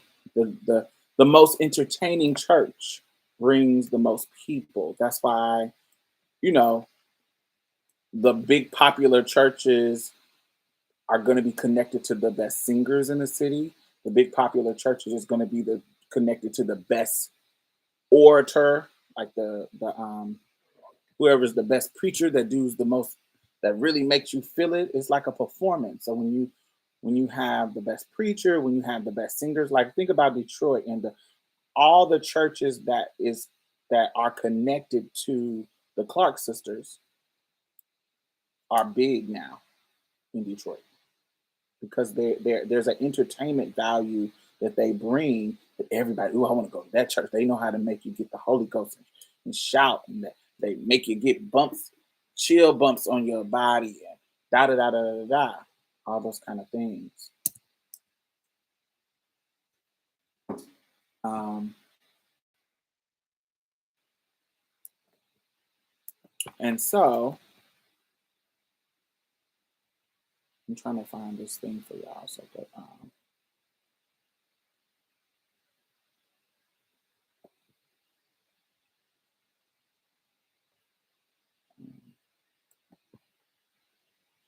so yes, our skills and our entertainment value is also a part of that. Her husband is the head of the culture now. He is Bishop Sheard. You know, that is not a coincidence.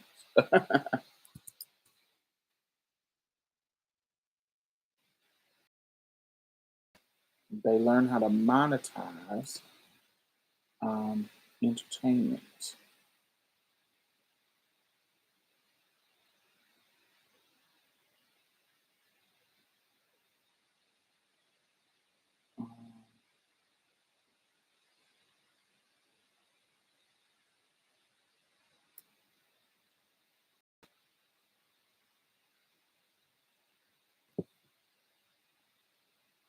Mm, I'm trying to get this thing for you. Huh?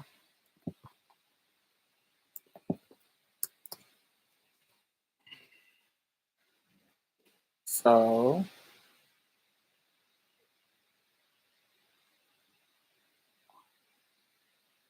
oh, this is not it.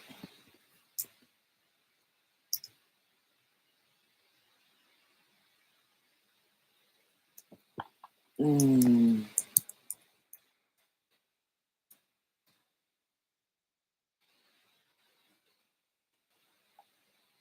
I don't know how to where to find this.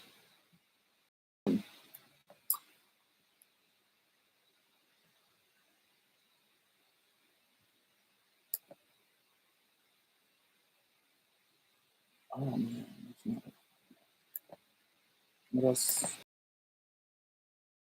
Culture put out a bishop named Earl a few years ago for preaching against homosexuality. For preaching against it or preaching for it? What do you mean?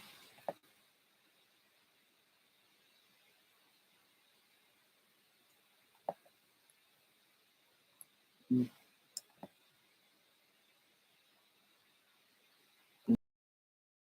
find a child. Mhm.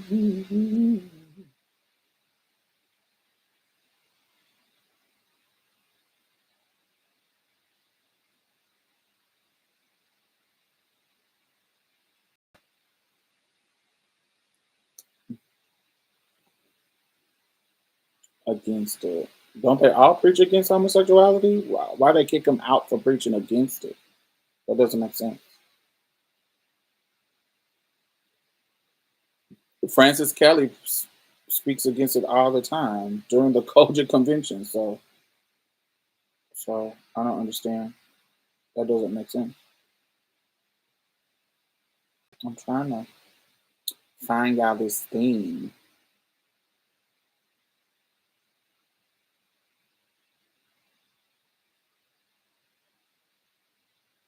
They say his delivery is not welcoming enough for it's too abrasive.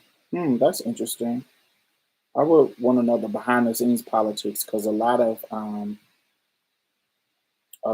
his a lot of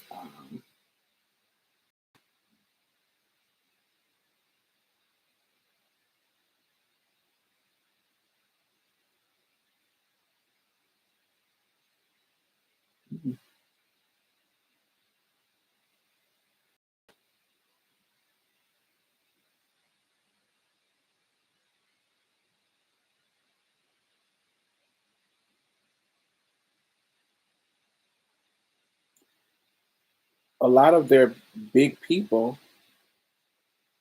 do. Uh, why can I find this link? Okay, there we go. So this thing right here, y'all,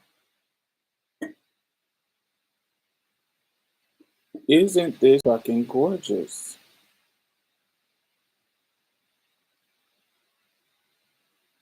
It is so cute. It's a sex toy. It's like a dildo sex toy with a pink star on the end and it's glass. It is so pretty. Isn't that sickening? I love it. You can imagine playing with your cooter cat or your booty hole like you Sailor Moon. Isn't that cute?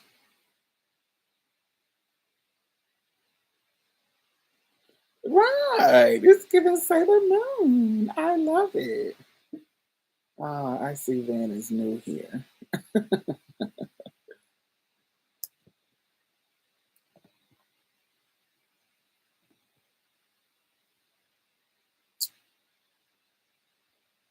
I freaking love this. It's so gorgeous.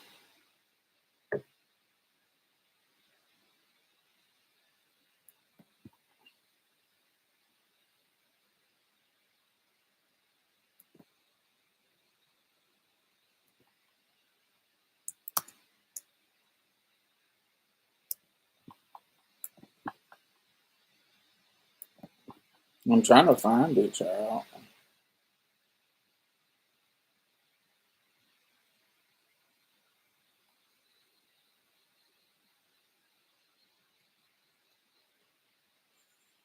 Let me see. The link.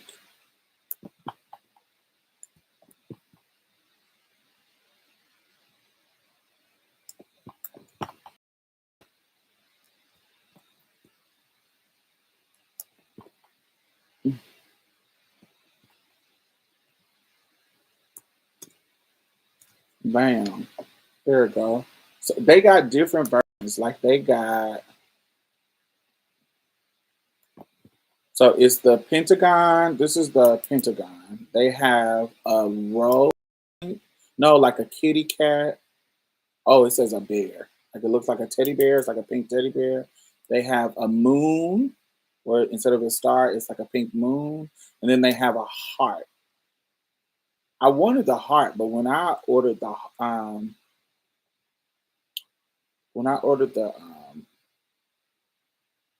when the heart was out of stock, so I was like, I'm with you too, so I'll get the Pentagon. And I think it's so cute. Ain't that the thing? I love it. It's so cute. It just, I've always wanted a glass toy because you can, boil these and warm them up, and they're just I just love. I just think that's so sweet. And so I love this. I think this is so cute. And I will add it to my collection. Very Sailor Moon. You are the one named Sailor Moon. Right. Oh, I love that one. I wanted to show y'all that before I went. But all right, y'all. You like Candy Burr's intimate product line? No, I don't. I think her very typical, nothing stand out. But all right, y'all. I will talk with y'all next week. It is on Friday. I'll probably come back before that. But yeah. If y'all haven't listened to the show, Z stepped down from being co-host, and it's going to be me, Mia, and Jonathan now. If you want to find out why he stepped down, you got to listen to the show this week. Um, but yes, Z stepped down from Marsha's plate. We will miss him. Um, yeah, yeah, you gotta watch it or listen to it. But all those links is in the bottom, and I will talk to y'all um, next week. Make sure y'all thumbs up. I will see y'all and enjoy y'all weekend.